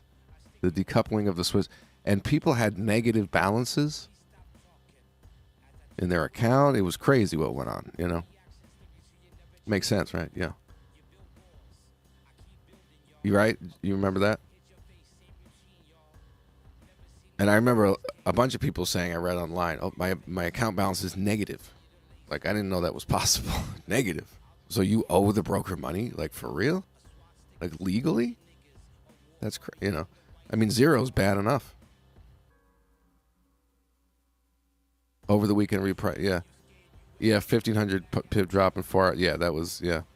So, that's why I say every 10 years, 15 years, whatever. There's going to be some crazy shit sooner or later. So, just to leave money in the Forex account, it's not gaining any interest, right? And who knows? It's just not the safest. So, yeah. That's what I do. So, I think, what dollar amount am I comfortable losing? And if I have a really bad streak, 3 losses, what does that mean?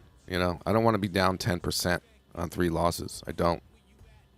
If you do 2% per trade, you're down 6%. Almost getting in the area of being comfortable. So like I don't really get near 1%. Basically 0.5%. But obviously of my account, it's a high percent. So you see, that's the way I do it. Certain interest rate drop following ECB. Yeah, that was insane.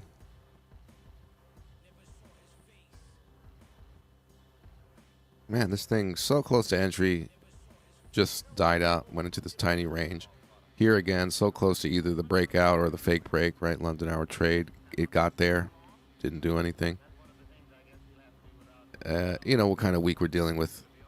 This, I was looking to short, but didn't quite get the weakness on there or the high price. Same here. We were looking for that volume. Wasn't quite enough. This is an example, right, of the high volume. If that showed up, no demand, drop in volume here for entry. Kind of thing we're looking for here, but it's just not going anywhere.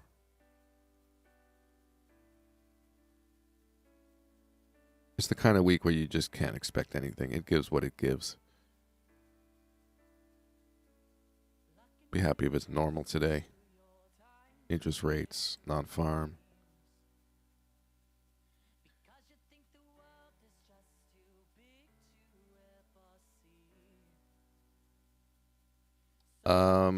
Have you ever had to top up your FX account to be able to trade with the size you want? Ever in the history of my trading? Of course.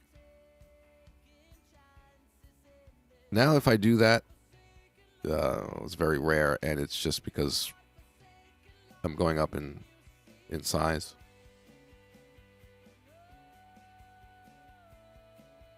But no, here's the thing, Snakey. It's like, if your account is down, the idea of putting money in to make that up, to me, always just, you don't want to start any sort of downward spiral. I don't know. I mean, I guess if you have a long track record and you're good, then you're good. But if you're learning, not financial advice, just common sense, this is what I think, and your account is down and you're saying, wow, I can't even risk 2% anymore of that money that I'm actually considering by, capital. It's not only the account. But the account balance has shrunk to the point where I can't do that anymore, so I have to put more money in it. If that's the case, as you're learning, I would say, maybe, common sense, you have to make that money back trading. No. Not allowed. If you can't get that thing back to break even by trading your way back, what are we doing here?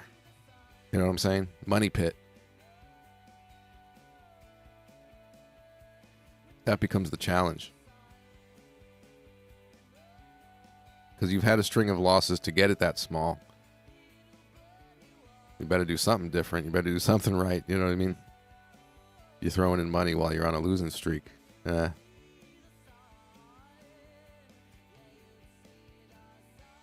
I'm talking in principle. You get what I mean. But I say, if you're learning, take on that challenge. You started with X amount in the account and it's down. You have to make it back at least to that before you can put any more in.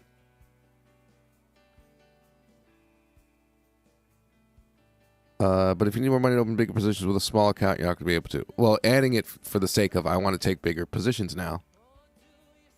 I have a dollar amount that I'm happy with risking that's higher than what I'm able to do, so I'll put some money in the account so I can do that. Yeah. That's completely different from, I can't trade my right size now because I burned 23% of my account, so I better put some money in there quick so I can keep trading the size that I want. That's what I'm saying. It's probably not good. Make that money back. True?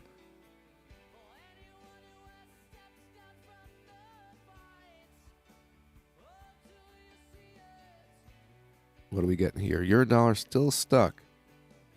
Pound dollar still nothing. No. All right.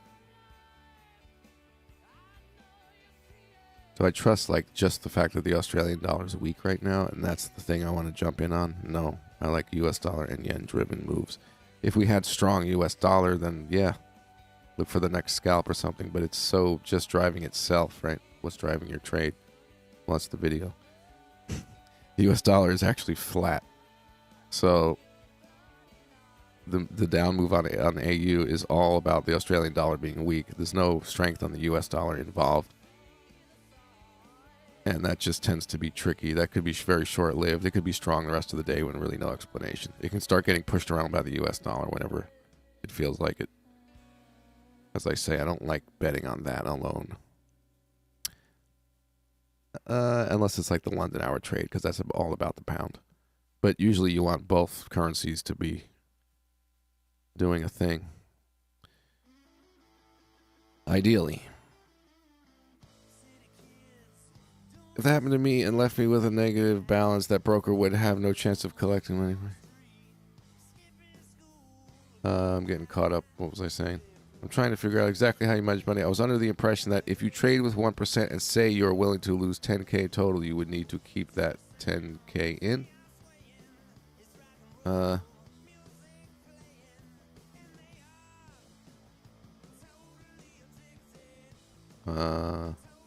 In your broker's account. Well, you have to... let me read the rest of what you wrote. But you're saying you're only keeping what is necessary to trade with in the size you are aiming for, right? Meaning you would only keep 1K, for example? Well, it's not 1K, but in your example that you're saying, well, it's leverage. Okay, you're saying leverage too. With leverage, it is plenty for risking $100 at... Right. I get what you're saying, right. I mean, I don't get close to like margin call on a losing trade or anything like that. I have some cushion. But the platform shows me what out of my balance is needed for the trade that I'm entering. So you see the account balance, and you see as you're entering the position how much of that account balance is going to be used for the trade, for the margin. So I don't get anywhere near that, and that's it. But the dollar amount, and considering the percentage of capital, it just has to work with that, and that's all you need.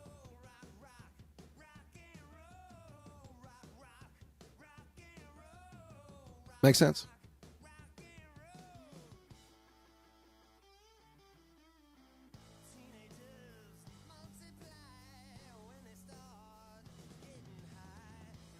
I mean, it's kind of funny that the way it's taught, like just so universally, that you have to have all this money sitting in the account.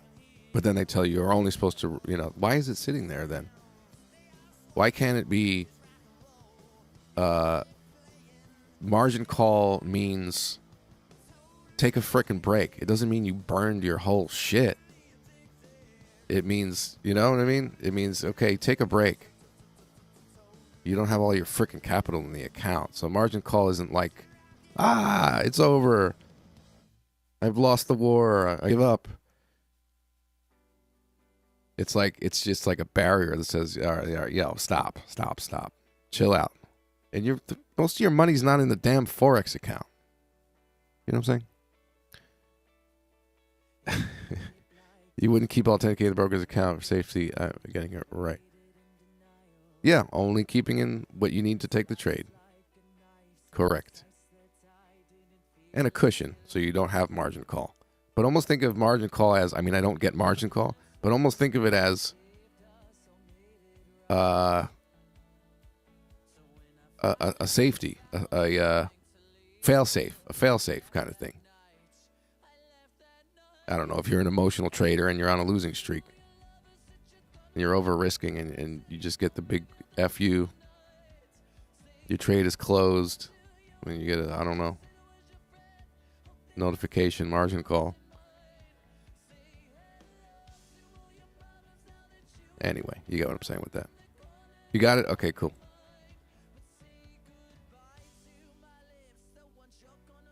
I mean, if it's a decent amount of money in your trading account, why not just figure out how much of that money you're actually using for leverage when you're getting into a trade. Give yourself a cushion and take the rest and let it gain interest or do something.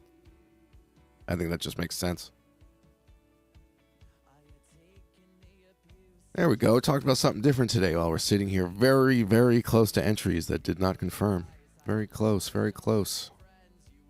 This, we're considering the short right there. This one, considering the short right here. This, London hour trade, break or rejection. Very close.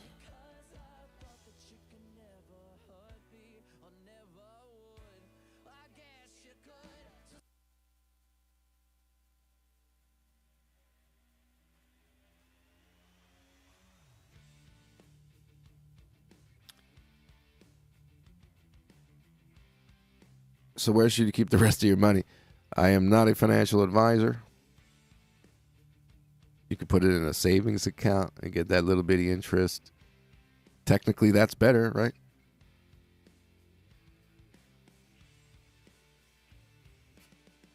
Or, you know, safe. Low interest, but it's safe kind of thing. Why not, right? Yeah, I don't see why you would get a margin call if you have your stop loss in place and you know how much you're risking per trade. Well, exactly. Exactly. But I'm thinking of worst case scenario for people. Because people are learning, they may come across my stuff, they think they know what they're doing, they're getting too confident, they haven't dealt with all that stuff that you got to deal with to be consistent. They go down a freaking spiral or this, of over risking, and then that margin call is just kind of a smack in the face. And most of your capital is not in the account. You're fine. I'm thinking of worst case scenario for people because I'm talking about what people might be listening to me. No, you should never get margin call, right? That means you're doing something wrong. If you could tell how much percentage or initial size account you participate in trade before size in. 93 Octane, what's up? What are you asking exactly? How much percentage of initial size account you participate in trading before size in?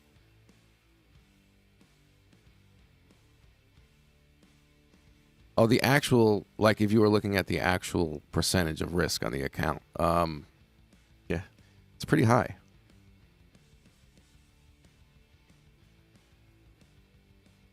I'm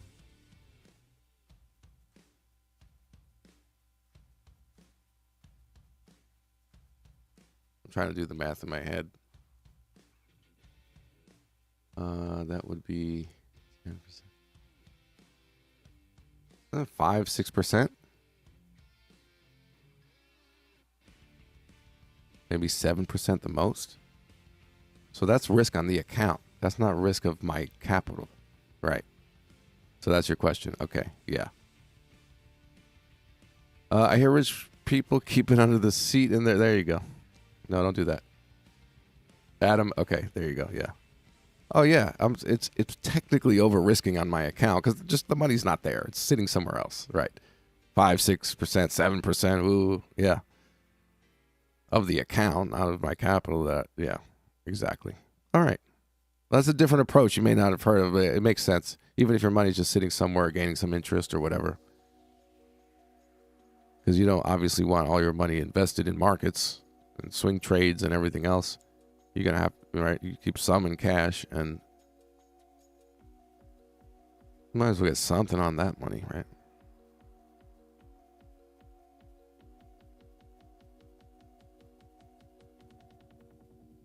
Or at least a good portion of it.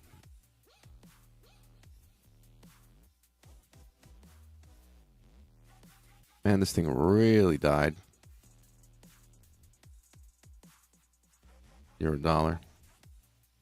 Pound dollar. Yeah, it's the dollar index. You just see, until this thing moves, there's just nothing going on except Australian dollar doing its own thing. Okay, we got this guy. All right, we're getting a little closer.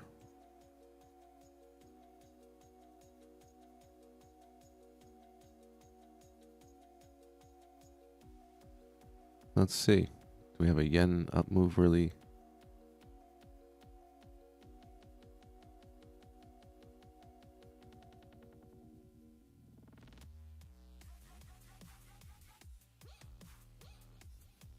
You got the yen index. They got the yen basket. One's breaking out, one isn't.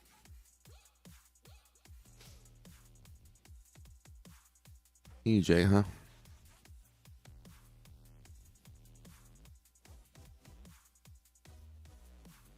Just kind of seeing what's driving it.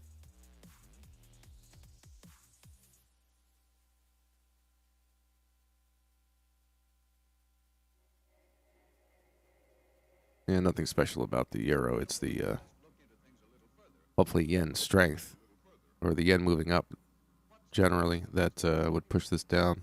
Euro's not going to some sort of down move on its own or anything. But that could be all right if that comes around.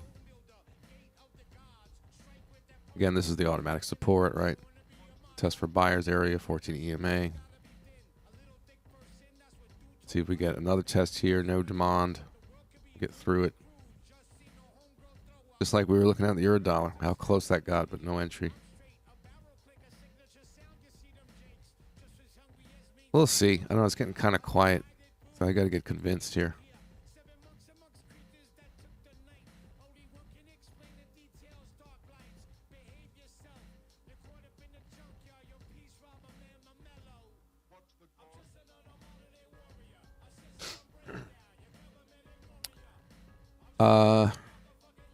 What setup am I looking for? Okay, I think that pretty much answered it there, right?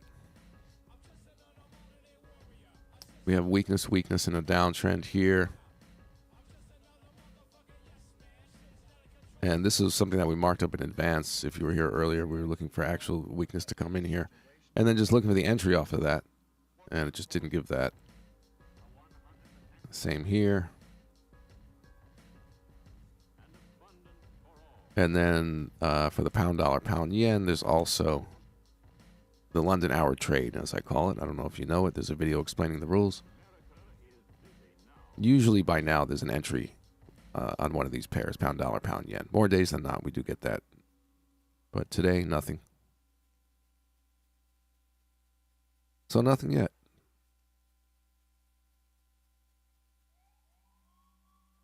Markets are waiting for news. Yep, completely possible. It's like no expectation today, even though it's not high impact news today. It's just no expectation. I mean, you gotta have that mindset anyway. But realistically, I could not take. I'm not saying I expect this, but it's just that kind of week where you got to say I could not take a trade all week. 0 trades the whole week. Would that be so crazy on a week like this?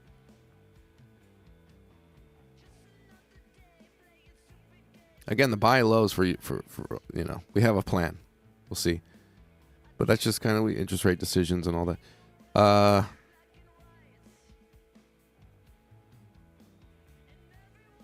Oh, hey, look who's back. Buy UJ FOREX robot and make money constantly. Constantly. Hi.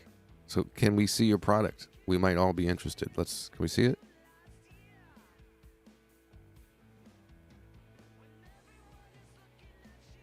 Is it make money while we sleep? Do we have to go to sleep? How does this work? Snake is stayed all this time for this. Meanwhile, my bath is getting cold. Well, go take your bath. This way, we'll get a trade, and you'll miss it, because that's how life works. We're all just waiting for you to take a bath so we can get an entry.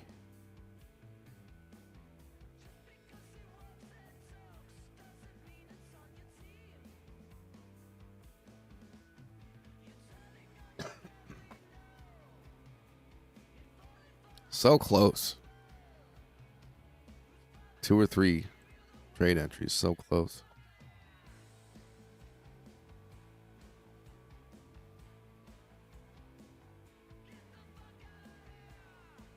That's the break or bounce.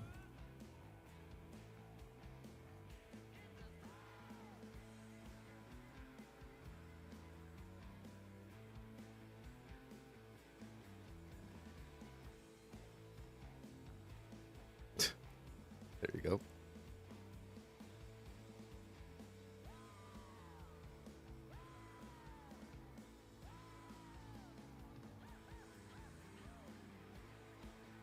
All right. Well, we're here. Still have potential setups, but then again, we can't be surprised if things are just starting to go flat and dead with all the news coming up this week, and the caution against getting into positions short term in mind when who knows what is coming, and you may get trapped. But yeah, big decisions with big money probably aren't going to get made today. That's not going to be surprising. Can we get a little 20 pips? A little something?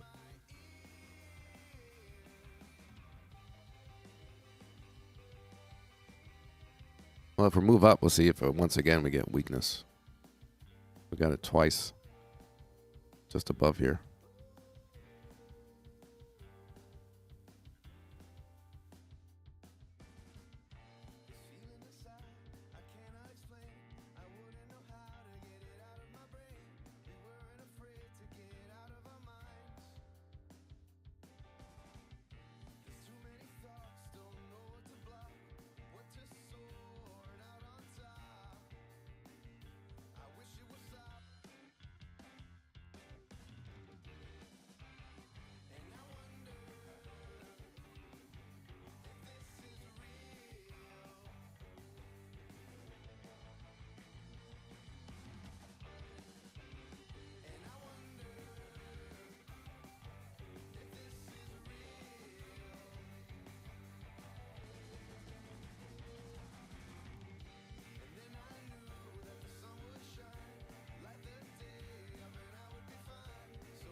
Adam, I guess your dollar hold for the range until New York session break could be wrong.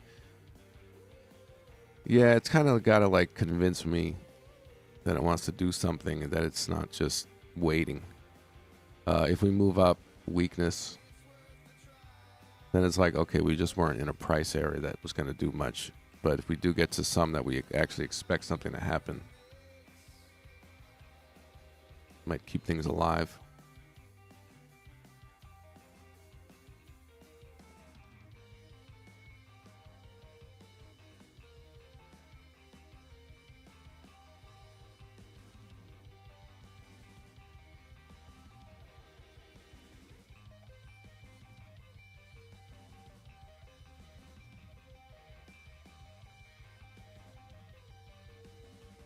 We expect to see sellers again if this down move is really the plan.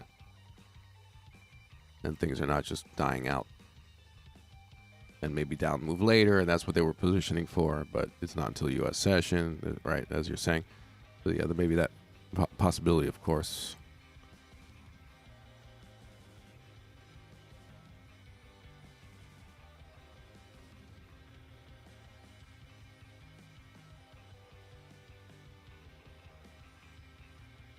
Could be a very quiet day, though. Logically, right? Wouldn't be surprised. Calm before the storm. New question. When one time zone market encroaches into another time zone market, doesn't that create volatility? Yeah. The most active time of day is pretty much the London Open up until basically the close, and U.S. session is, like 5 hours after London Open. So that overlap there, where you have London, Euro, U.S., Canada, all that, all open at once. Tend to get the most activity, most volatility. Yeah. When things start off and it's Australia, Asia, you don't have much going on. I don't trade that time of day.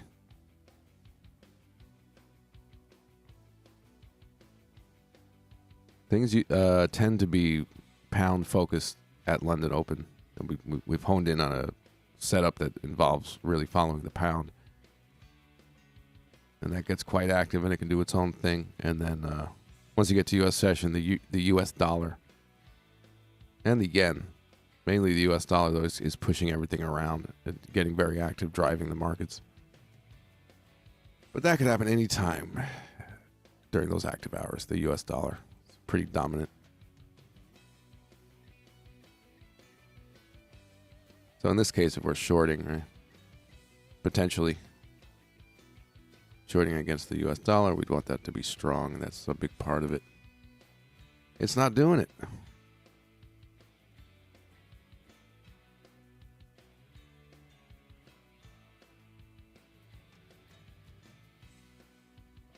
But for London itself and the pound, there you go.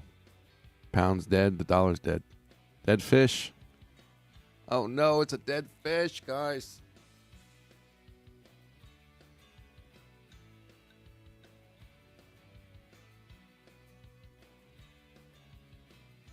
I just want to get through this week, right? Let's just get through the week. I also want to buy low. It's like I'm excited to possibly buy things low, but I also just want to get it over with. I think that's what we're all thinking.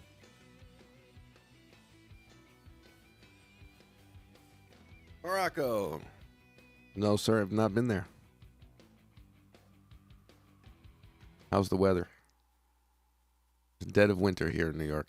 It hasn't been bad. We've avoided the snowstorm.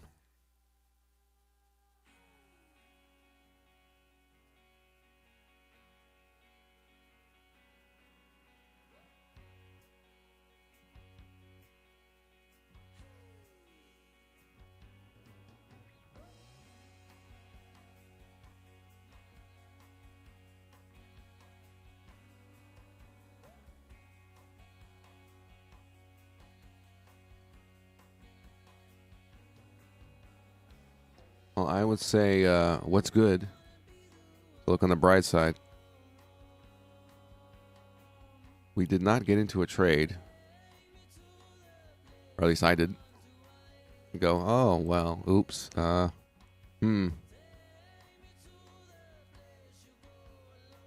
Shit.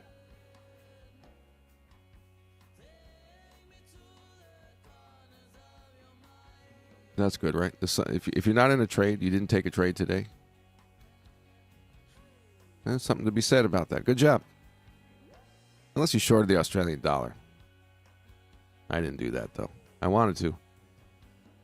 But otherwise, yeah. Well done. The no trade was the move. If you didn't take a trade today. So far, you're right. As far as from when I started, yeah.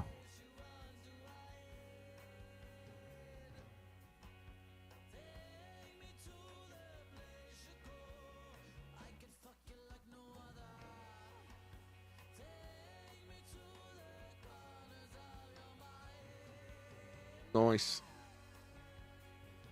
Dead fish consolidation. Yes. Okay, so you know about dead fish. You've been here before. Okay, 93 octane. Okay, I gotta remember, people. If you know dead fish, then you've been here. Price ranging, but no strong movements. Oh, so that you're asking what it means? Yeah. You know, like a dead fish, like it still like moves or flops around every now and then. It's not totally. You think it's dead, and then it moves a little, and then you're like, oh, it's alive. No, it's dead. That's the market. Like, oh, it's no. Hanging on for dear life. Dead fish. Here's another riddle for everyone. Oh, here we go, Snake. I'm going to get it this time.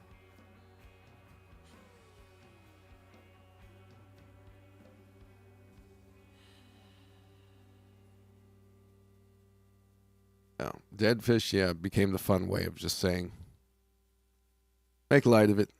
The market's just not giving anything. That's all right. Call it something. Make it official. It's dead fish. Okay, so here's the riddle. This one does have an answer, although it may seem like it doesn't. Okay, we got a hint. What came first, the chicken or the egg? Well, okay.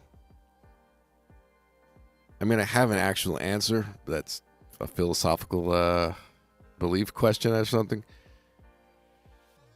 There will be plenty of trades today during New York session in the ES futures. There will be moves. Well, the big news is not today, as you know, right? It starts tomorrow. Calm before the storm. I wouldn't be surprised if there's not much movement. It's kind of a who knows day with no news today and then all the news starting tomorrow. What's today? Just Canada GDP. This is light stuff. Oh, you got consumer confidence at 10. Okay. A little later. But yeah, that's big, but there's just so much more big coming. Who knows? Kind of ready for anything.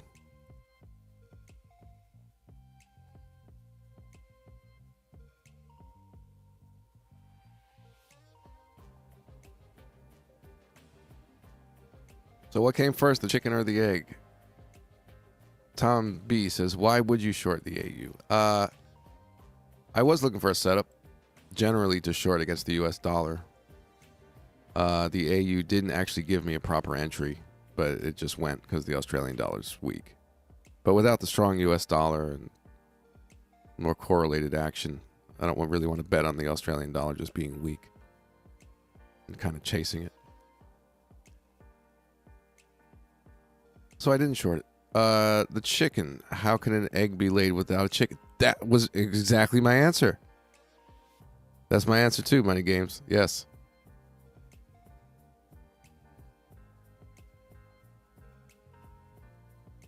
Eggs. Okay, he says nope, it's the egg. Dinosaurs laid eggs long before chickens. Oh, see, I should have thought about. Nah, I would never figure that out. Okay. That's a good one. That's a good one.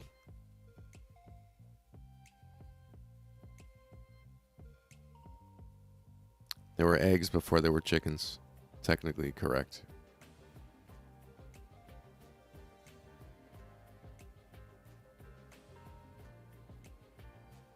But yeah, eggs are how chickens make more chickens. It's not how you make a chicken. I agree.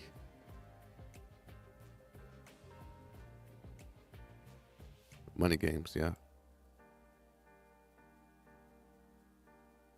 You can say the same thing about people. All right, now we're getting all philosophical sitting here. Dead fish. The giving birth is how humans make more humans. It's not how you make a human.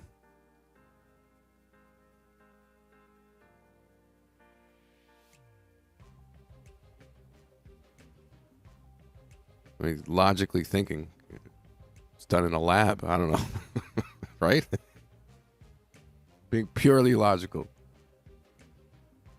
Maybe evolution brought you apes, and then it was like, all right, let's take the ape, put it in a lab, make it a little smarter, see what happens. That makes more logical sense than some things I've heard.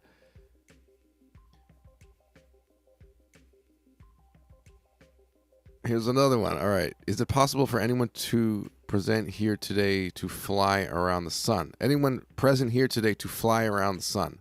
Oh, come on. That's easy. We do that anyway. That's what we do on Earth. Am I right? We do it once a year.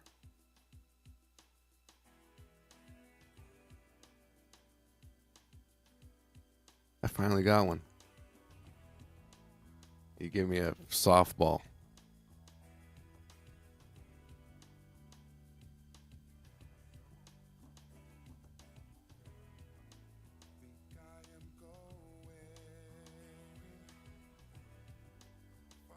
Your dollar going to come down, give an entry.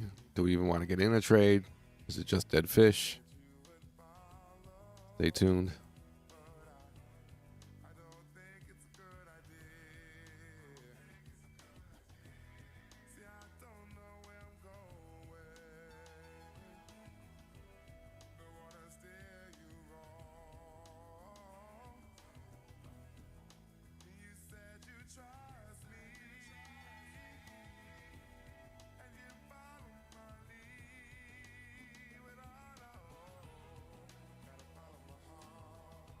Okay, yeah, we're not technically flying.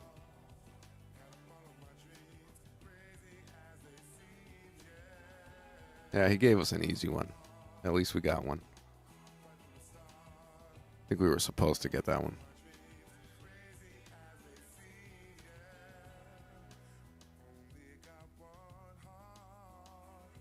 Money games. You're in EJ Cells. Been in for an hour and a half. Yeah, I'm close. Got close. Like I say in these situations, more times than not, pretty much every time, I'm waiting to see 14 EMA test. Convince me there's no buyers. And then that happened. And then we try to get through that support, and then that happened. So, almost got an entry.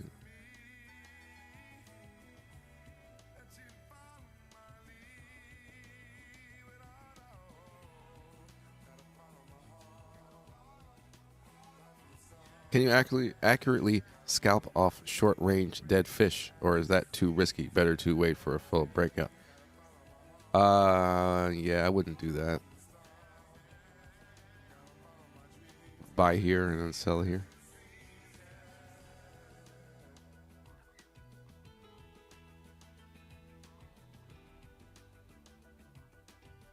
It depends how micro you want to get with things. Because if you're on a 1 minute chart, and you've got yourself a simple support, you could get a fake breakout in strength and you buy. Failed markdown strength.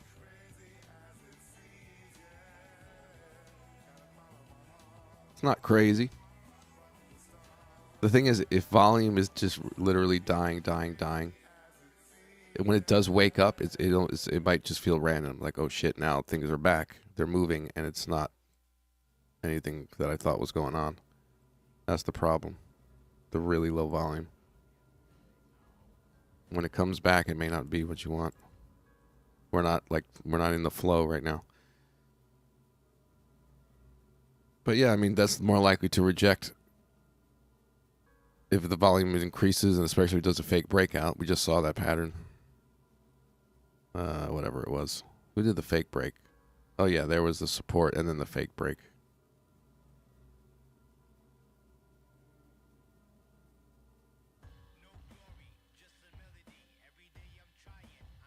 Very welcome. Any reason you prefer bars over candles? I used to use candles for such a long time, and then I just switched like a year ago or something. And I like this simplicity. I feel like there's less stuff. It is more simple. It's just a line and then a little line. But yeah, just to see the range, the price range, and the close, so like raw like that. I prefer that now. This is too busy now that I got used to it. The wicks are so small. And there's such a difference between the body and the wick. It's almost like the wick doesn't matter or something. You don't see that price that much. Like you're just looking at this. When there's, I don't know. It doesn't like prioritize that. Feels a little clearer. But either way.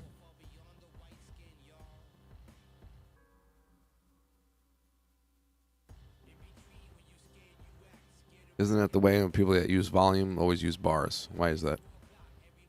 Not so much anymore. Traders are starting to finally integrate volume. They don't have to be VSA traders. Just know some basics.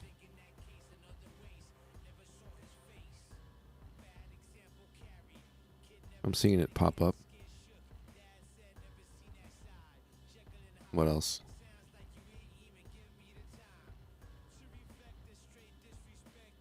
This, oh, so close. London hour trade. What do I even want to do that now? Here's the London Open. So this is the entire London session so far is this. That would be a buy, sort of. It's a fake break. The volume's higher than the previous, whatever, half hour. It kind of looks like a buy. It is kind of a buy. I don't know about that.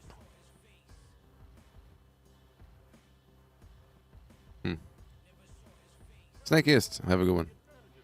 I might enter a trade. Enjoy your bath.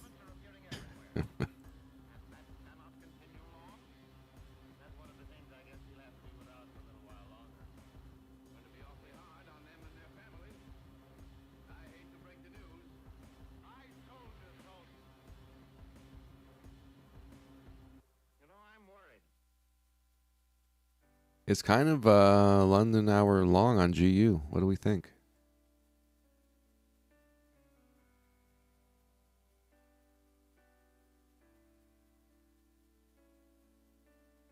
So the higher the better the volume. Is that the highest since London Open? No. You got this thing.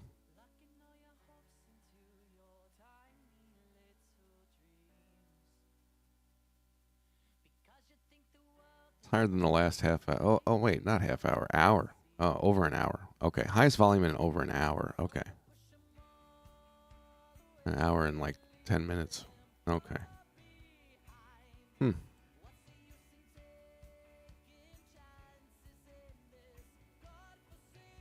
It's giving an okay London hour long on GU. Considering it's dead fish, at least the volume's there. The fake break's there. I like seeing it actually come down further and really get rejected and close like towards the high of the bar, but we got that, which is still a fake break. Let's see the reaction where this closes, because we don't have a bar closing up. This might.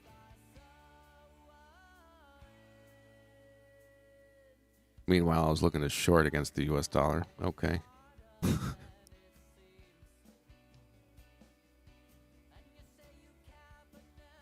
Highest volume in an hour and 10 minutes.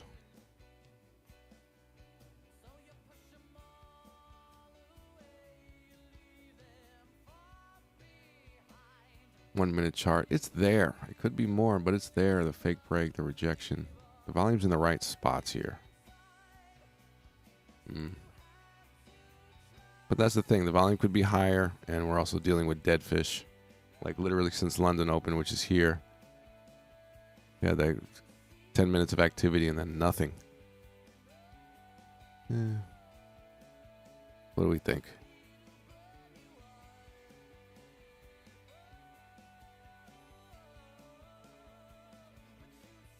You're getting haunted on the up move there. I'm considering the GU. I kind of got to make up my mind, don't I? I could put a limited risk. I mean, especially this week, too. I just want to chill with the risk. I can see the reaction to the 14 EMA. I mean, technically...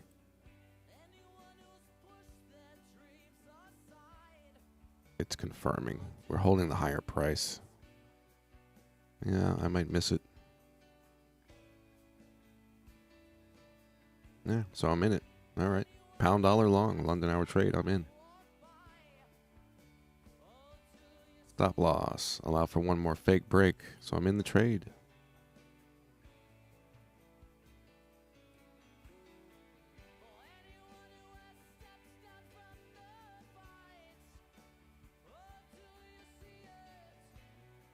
Getting my stop loss in. I'll just throw it in at 20 pips. Nothing big. That's plenty of room. I can, as I say, that's just an emergency stop.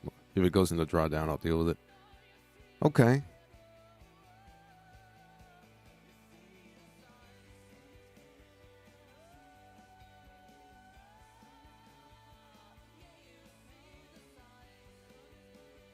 So I'm in the trade. Let's see. What are we looking at here?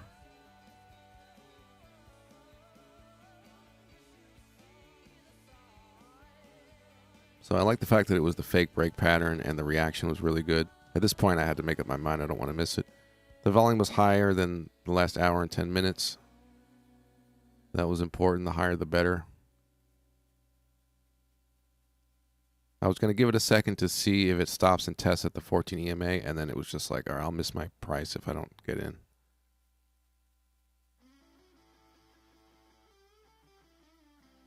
City kids doing shrooms late at night in their rooms on the street, skipping school, getting high and shooting pool. Yeah, it's a really good reaction off the low. The 1 minute really shows that, yeah.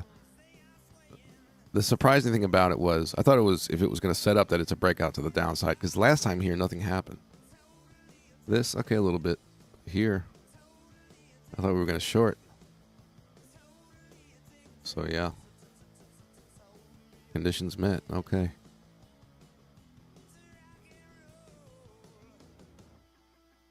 Got me going the opposite direction I thought I was going to be going, but that didn't set up, and it looks like we may be doing this. Okay.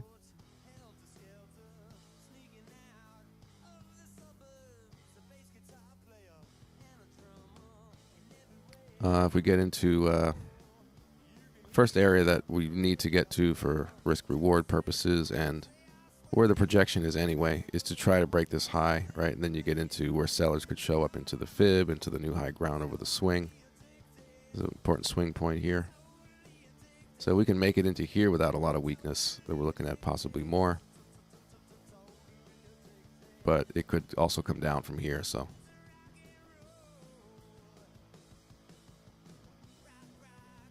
See the reaction if we can get there.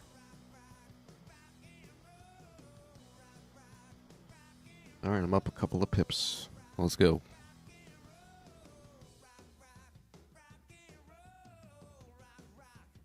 So many different concepts and approaches, the game gets confusing. Trading-wise, yeah, I've kind of compartmentalized them into the London hour trade, the VSA trade, even though it's not really VSA, it's some elements, and then a scalp. They all should agree and work together. Like, I didn't get short, you know. That looks like it's not happening anyway. So that type of trade failed to set up. Looks like it could be going the other way. And then that gets me in based on this particular setup with the pound at this time of day. If you mean that. So it's kind of like three distinct separate things. But they tend to work together. They definitely do work together.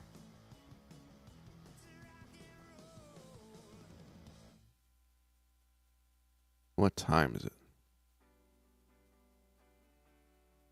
All right. So I got a position on that. This, as far as looking for the short, it was important that we saw a lot of volume here selling.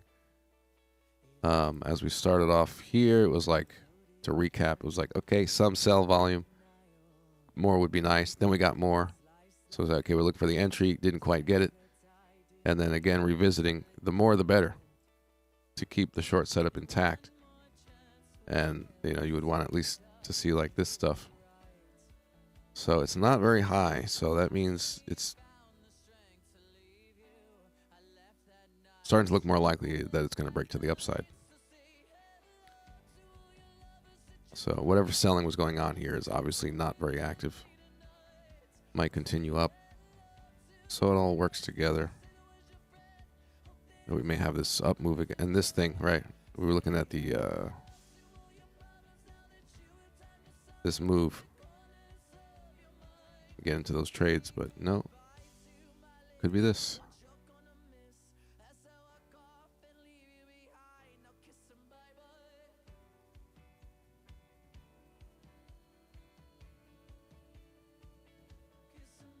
So yeah, as far as this week, take it as it comes with all the news and everything. Again, just want to get through it. Maybe I'll find opportunities to do something off news, maybe buy low. But yeah, I just want to get through it. So maybe the stream is a maybe. We'll see.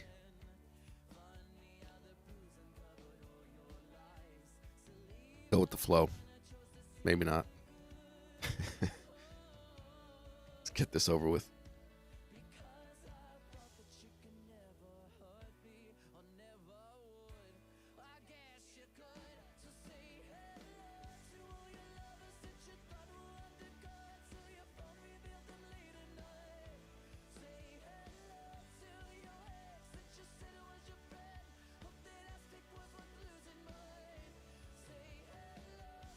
pound itself for the moment is a little weak.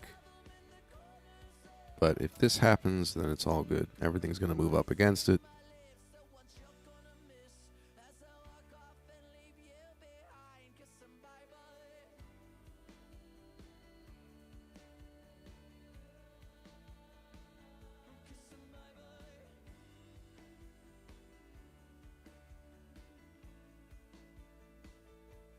So I'll hang out a bit longer. We'll see if we end up managing this during the live stream.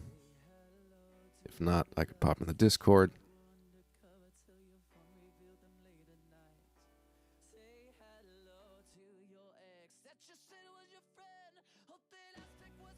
And I don't see anything else brewing. Again, we were so close to entering trades. They kind of fell apart. Things got quiet. Got this for now. Good with that.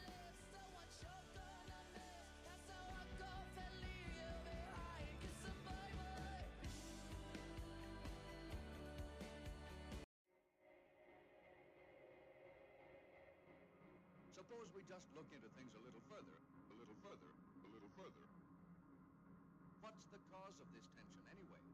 Tension. What's the cause? One day chilling with my space brothers, I traveled through a wormhole. Yes, the rules for the London hour trade. Did you watch the video? I have a video explaining those rules.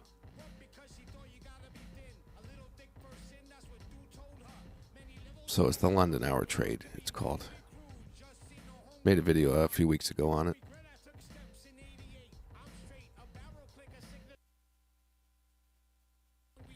Well, when was that? That was a little while ago.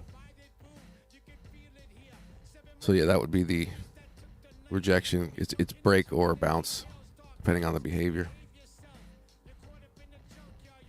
of those particular levels of first hour of London session.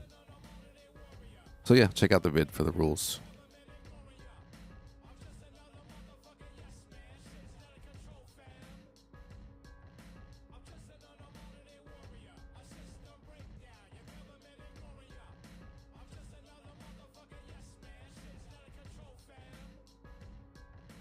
This reaction is brought forth by any situation which hinders free movement. What's the cause? May get a little 14 EMA test. And abundant for all. What's the cause? Made in the USA. America is busy now.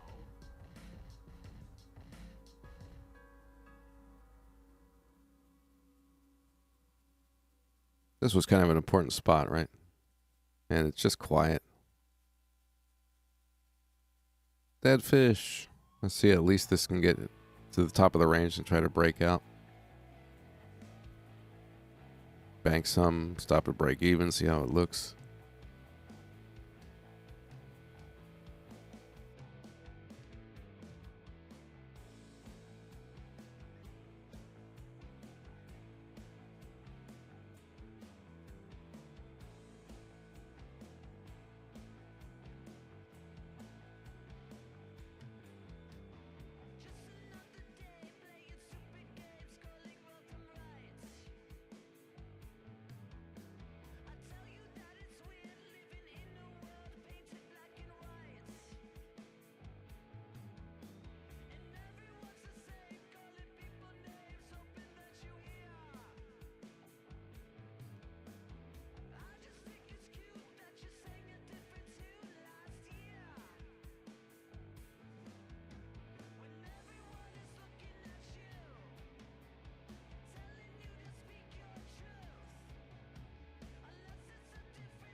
What are we looking at? Hopefully we get a bounce off 14 that holds it up. My stop is at, what was it, 99.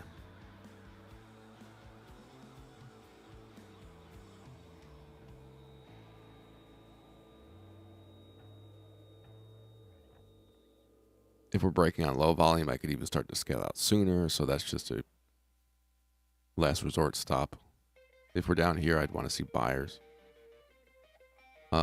As far as profit taking, again, if we get above here, then I could start seeing the reaction and shaving some off based on what I'm seeing.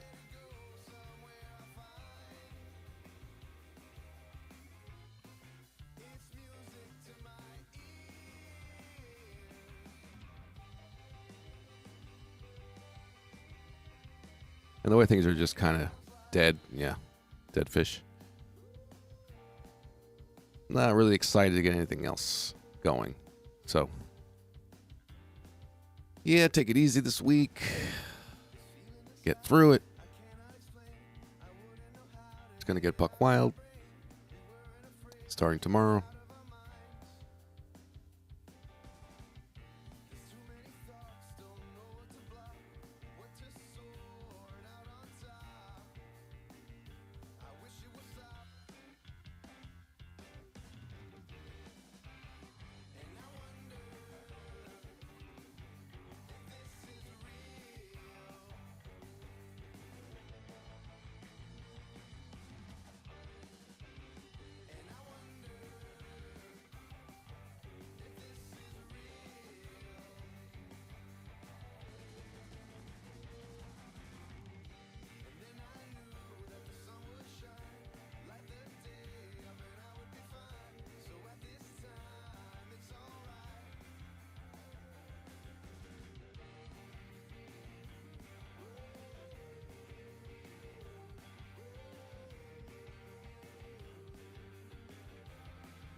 So yeah, what's up in the chat? Nothing to do for the moment. Keeping an eye on this. I don't want to get into anything else while things are so quiet. What type of circumstances would you hold a trade for multiple days? In the FOREX, I don't do that. Other markets I'm holding for a long time. But this, I'm just day trading. I can't take it easy. I need profits this week. Bookie wants paid on Thursday. Not a good week for that business. Tell the bookie there's a lot of news this week. You need another week. Explain FOMC. He'll understand.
All right, like I said, sitting in this trade, I'm not looking to get into anything else.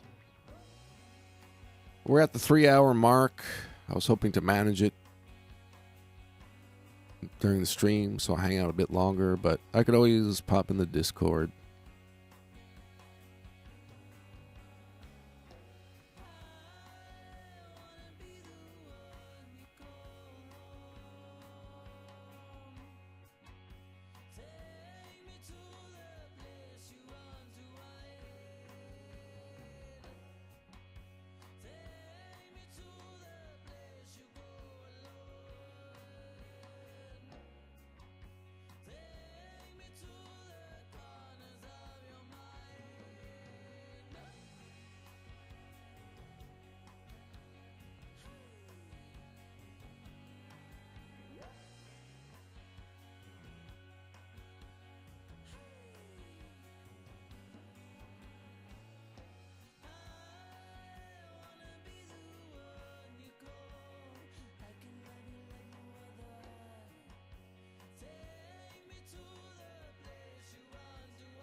Think I am going far from here. You said you would follow, but I don't think it's a good idea. All right, we got some action. Let's go.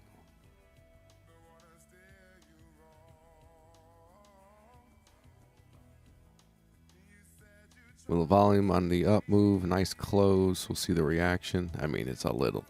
It's something. To the moon. I'll take 1, 2, 3, 40, but the moon is good.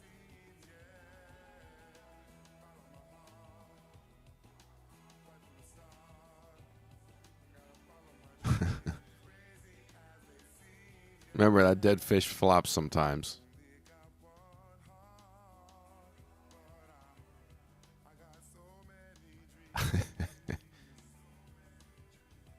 Is it a dead fish having a twitch, or are we actually doing this? Would be the question.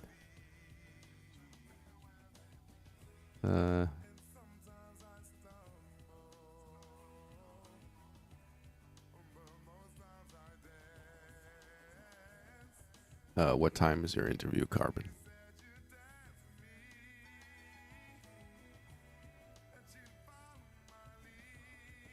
I mean, we need the U.S. dollar to break this. Who are we kidding? It's got to go. Or the pound could just be strong if it wants to. It's behaving like it is going to go, like it should already be here.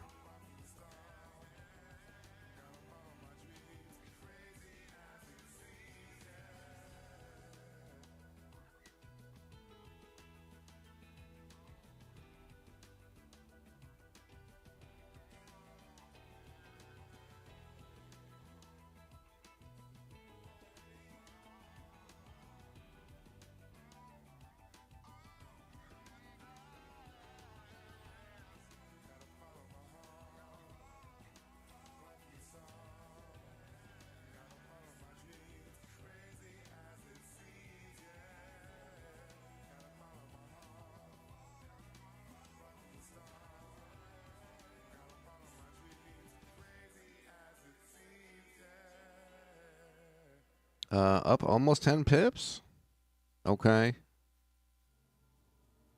Dead fish twitch or the volume's increasing. So as long as we're having a bullish move and a bullish reaction to the high volume on the next bar, I wouldn't be too worried. If we're going to get squashed, not great. I want to see it push up on that volume, not reverse.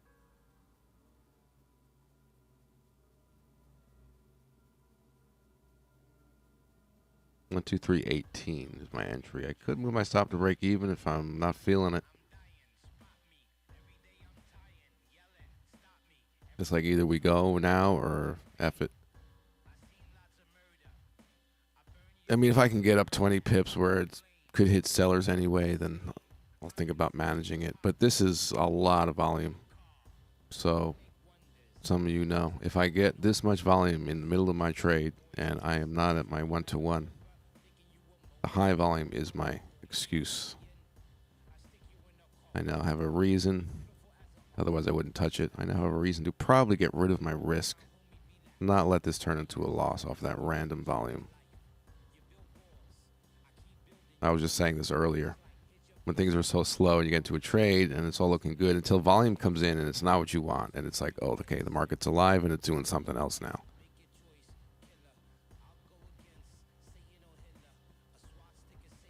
So I could move my stop to break even. 1, 2, 3, 18. Really early, earlier than I would.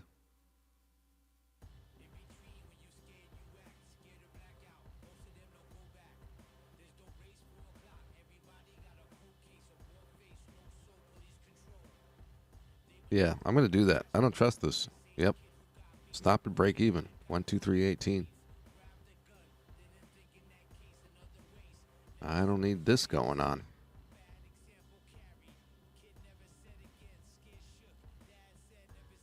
But yeah, we've seen this a couple times recently. It's not usually an issue. But you get into a trade, it hasn't quite, you're in some profit, but it hasn't gotten to your target area.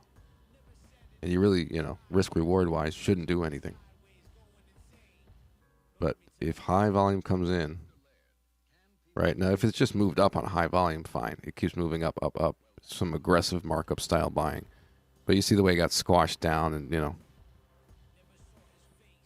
there's high volume sell activity in here. That's just factual. There's a lot of buying and selling, but it does include a lot of selling. That's not a huge bar by any means. Why so much activity, right? There must be some selling coming in. So I don't need to be in the middle of a fight, Because we just had this markup style buying and then all that hit, right? Like, where's the imbalance? The lack of supply is not there. So the trade became something else altogether. This was nice lack of supply on the test here, and then that's totally a curveball, right? Volume is activity. Volume just means amount. So in this case, it's amount of ticks. So it tells you the activity. Activity is high, then you could, along with price, know what big money is up to and what's going on. So the big fish just had a little fight. It was a shark versus whale or something.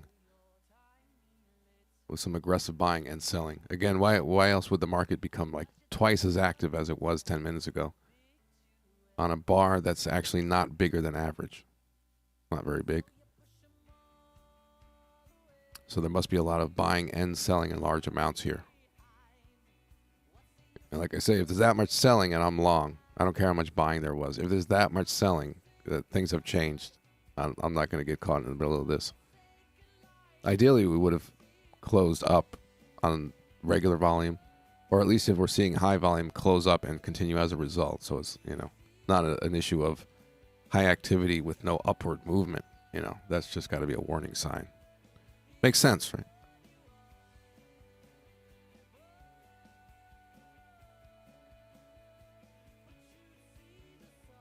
Which one was it? Pair entry. Pound dollar long there. Entry at 123.18 with stop move to break even early because of potential high volume weakness and reversal. So I'm 2 pips away from my stop. 3, 2, 3. So if I got to break even, no big deal. See if I can survive. Volume is aggressive action. Well, the higher the volume, the more activity is going on in the market, right? Aggressive, just large. Lots of trades. But if it's that much trading in a concentrated period of time like that, it's big fish. Why are we using the fish analogy for everything? Because it's either that or you would say, okay, the consensus among the average trader. See, warning sign, warning sign. I don't mind getting out break even on this if that happens, which is right here. It's only one of two things. Either the average size trader, all of them decided to get really busy all of a sudden for no apparent reason in the middle of nowhere, or there was some money, there was big activity going on. Lots of trading coming in from entities with large amounts of money. More likely that, right? And then you start combining it with things. If it's a rejection of high price with all that activity, it could actually be leading to a down move. The selling coming in. Logical stuff, right?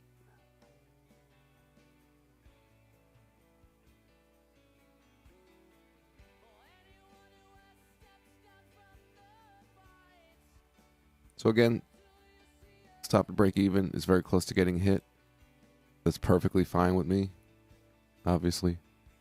It was the London hour trade on the fake break here. It was okay. Volume was the highest in the last hour and 10 minutes or so. So at least you had that. Could have been higher. You had the fake break. It didn't really get that low and close up for how they often look. But it was technically the fake break with a bullish reaction. And then it kind of, I don't want to miss it. So I got in there. Where was it? Here.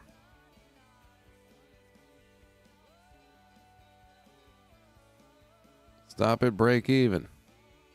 Nothing to lose. It was worth a shot. I'm not messing around with this. Again, as I say, I don't touch my trade until I get to the proper one-to-one risk reward at least. Then I can start seeing how it's behaving, see what I want to do. What's realistic to let it run. Close partial. But again, high volume lets me say F this, less risk, no risk, do something.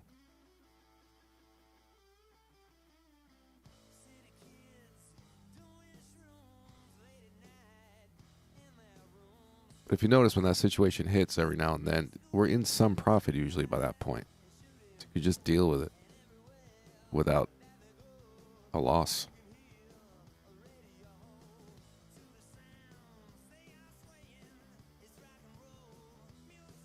But it's not something that happens a lot. January live trading, they only have one break-even trade. So it's not like a thing. Happened once before. It was a euro-dollar short, that break-even trade. And you know what? Some people stayed in it and got the win. It would have been a win. But I put my break-even and it got hit. Am I still in this? Yes, I am. 123.18.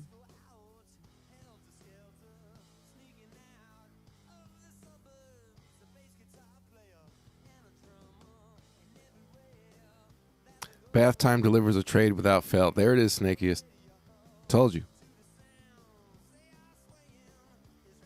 It's like what, and you know what I'm talking about. It's like, yeah, get a trade. You go take a bath. That's how it works. That's how it freaking works in life. Why? I don't know.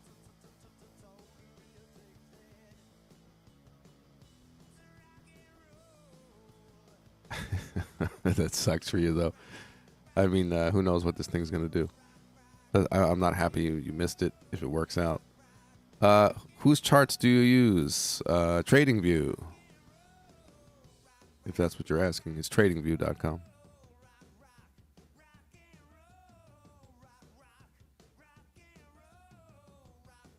So this came 2 pips from my break-even exit, staying in it so far. Oh my God. Because you have a sign of weakness. Come on, who's got the trade guider software? Oh, yeah, nobody here. Got to have sign of weakness confirmed here.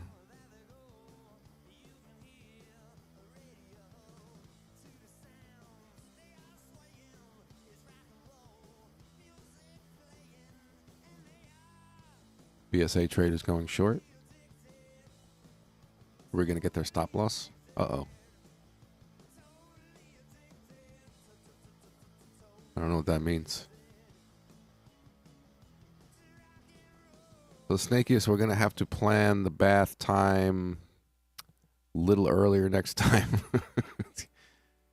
I know you like to feed the cats. You could do that. Like 30 minutes into London session so we could get on with it. 30 minutes into the live stream.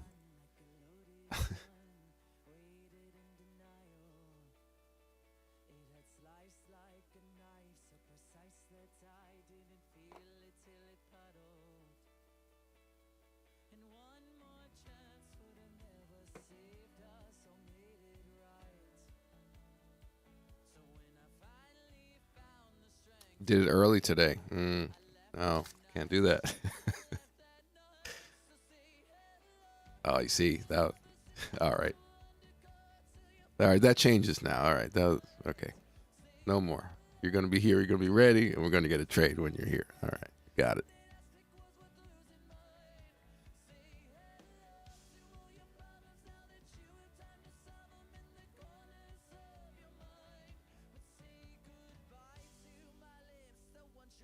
Yeah, so we got caught in the middle of a battle, but luckily no risk in hanging on.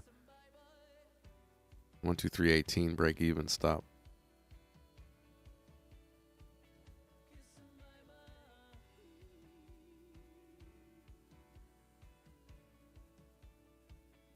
See the 1 minute. I don't even want to look. Oh gosh.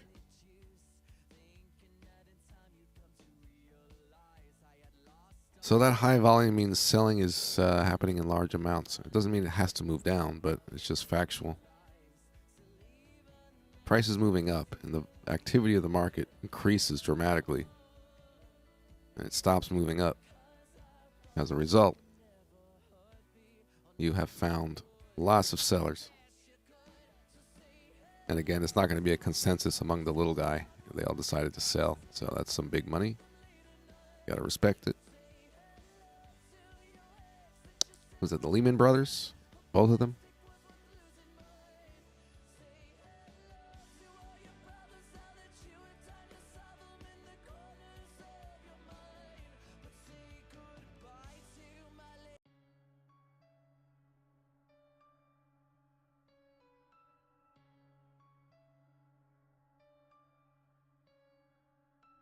Says the best thing we can do is mind our own business, let the rest of the world go hang.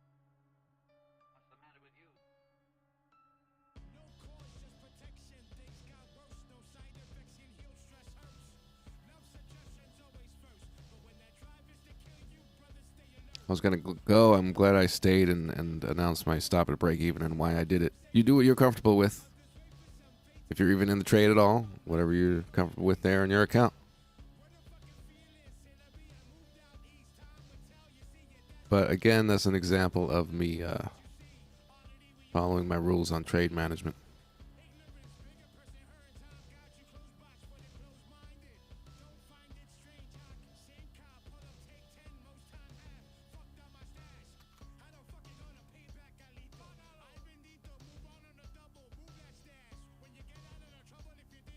In the voice of Gavin Williams, volume might knock the market sideways. No demand. Is that a thing? Volume market? Well, it definitely could stop it. Yeah.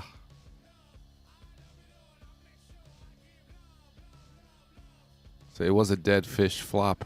That means that activity was quiet. There was just enough strength to get, okay, we want to get in this. It's likely to try to move up. And then all of a sudden you got activity. We're back. No, we're not. The dead fish twitch. It's like dead cat bounce. You ever hear that one? This is a dead fish twitch.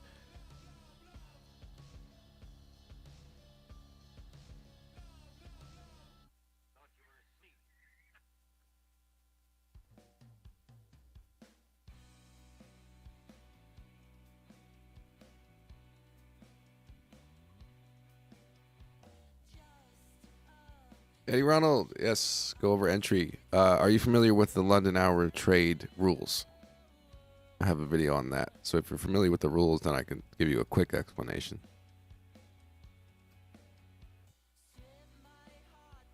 Philip, I heard him say that before. Yeah, it sounds familiar, yeah. Then I can resolve and continue. Well, yeah, you can go into accumulation distribution, which is the sideways thing, yeah.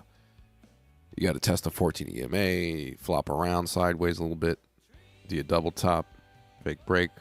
Do you not? So structurally, yeah. Yes, you have seen it. Okay. So this one was good enough for me. It wasn't perfect. I wouldn't take a picture and put it in the textbook. So the volume on the fake break. So that was the level at the low, right? So the volume at the fake break, higher the better. At least it was the highest volume in an hour and 10 minutes. Could have been better, but it's there.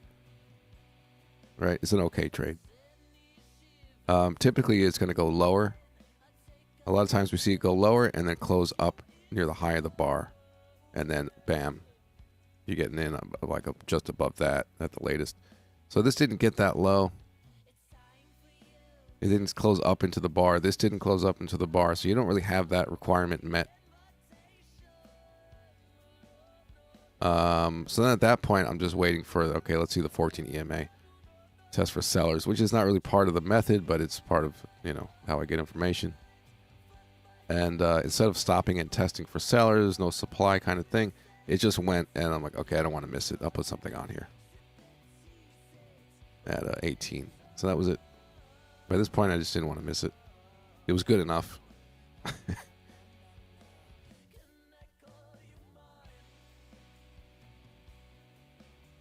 If it was any worse, I wouldn't have taken it. Whatever that would be, if it was any worse. If this bar closed at its low before it popped back up, if it was any worse, I would have not taken it. It was just good enough. So that's what it is. User discretion. And then once I'm in, this high volume weakness comes in, high volume selling, so I move my stop to break even. And I'm hanging on. No risk.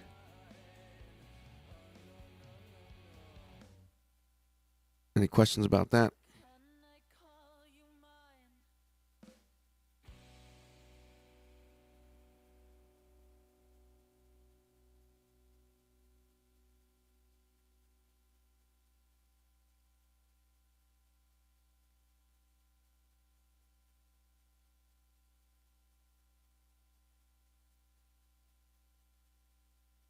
Very good, very good. I guess we'll end it. Give it a couple more 5-minute bars. But now that my stop's at break even, I am not touching it until we get well above here, pop above. And again, if there's an issue with high volume here, it could come down. This could be the beginning of some supply coming in or something.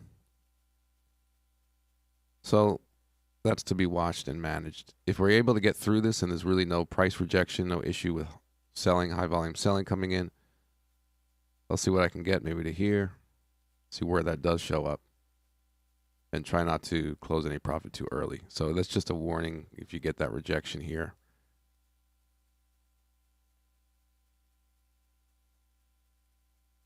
If not, yeah, 618 overshoot. Again, if there's, and that could be partial profit no matter what, just because it's there. And then there's all this resistance along with weakness. Who knows? Whatever the chart says as far as holding it.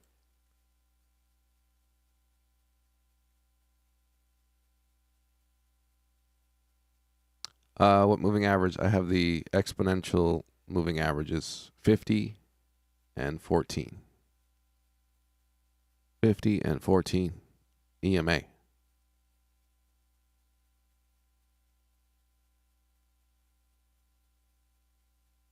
They basically tell me things when price goes there.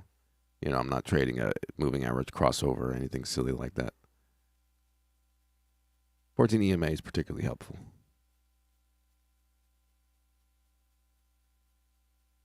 What's your thoughts on scaling multiple lots on winning trades, meaning you're in drawdown and you add? Or you're up and you add? Probably saying you're up and you add, which I wouldn't do.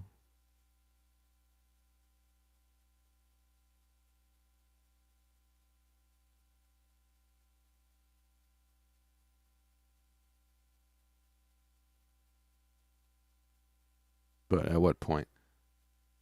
In your favor, then you're getting a worse position in, the way I see it. You had a good position and you made it worse.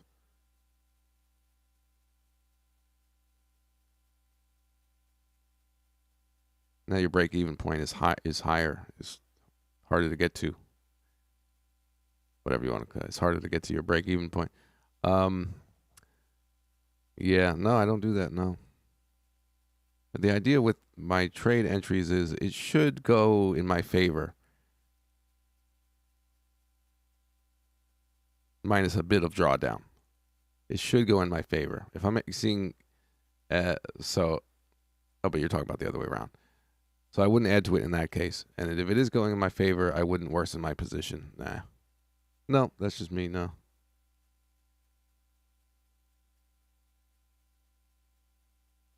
You could really take a hit if, you know, you're up, let's say you're up 15 pips. You're up 20 pips, and you add to the trade.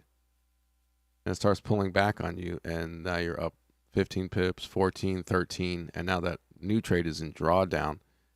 Ugh. You're giving away everything now, quick. Because your new trade goes into drawdown. So your profits shrink twice as fast. You know what I'm saying?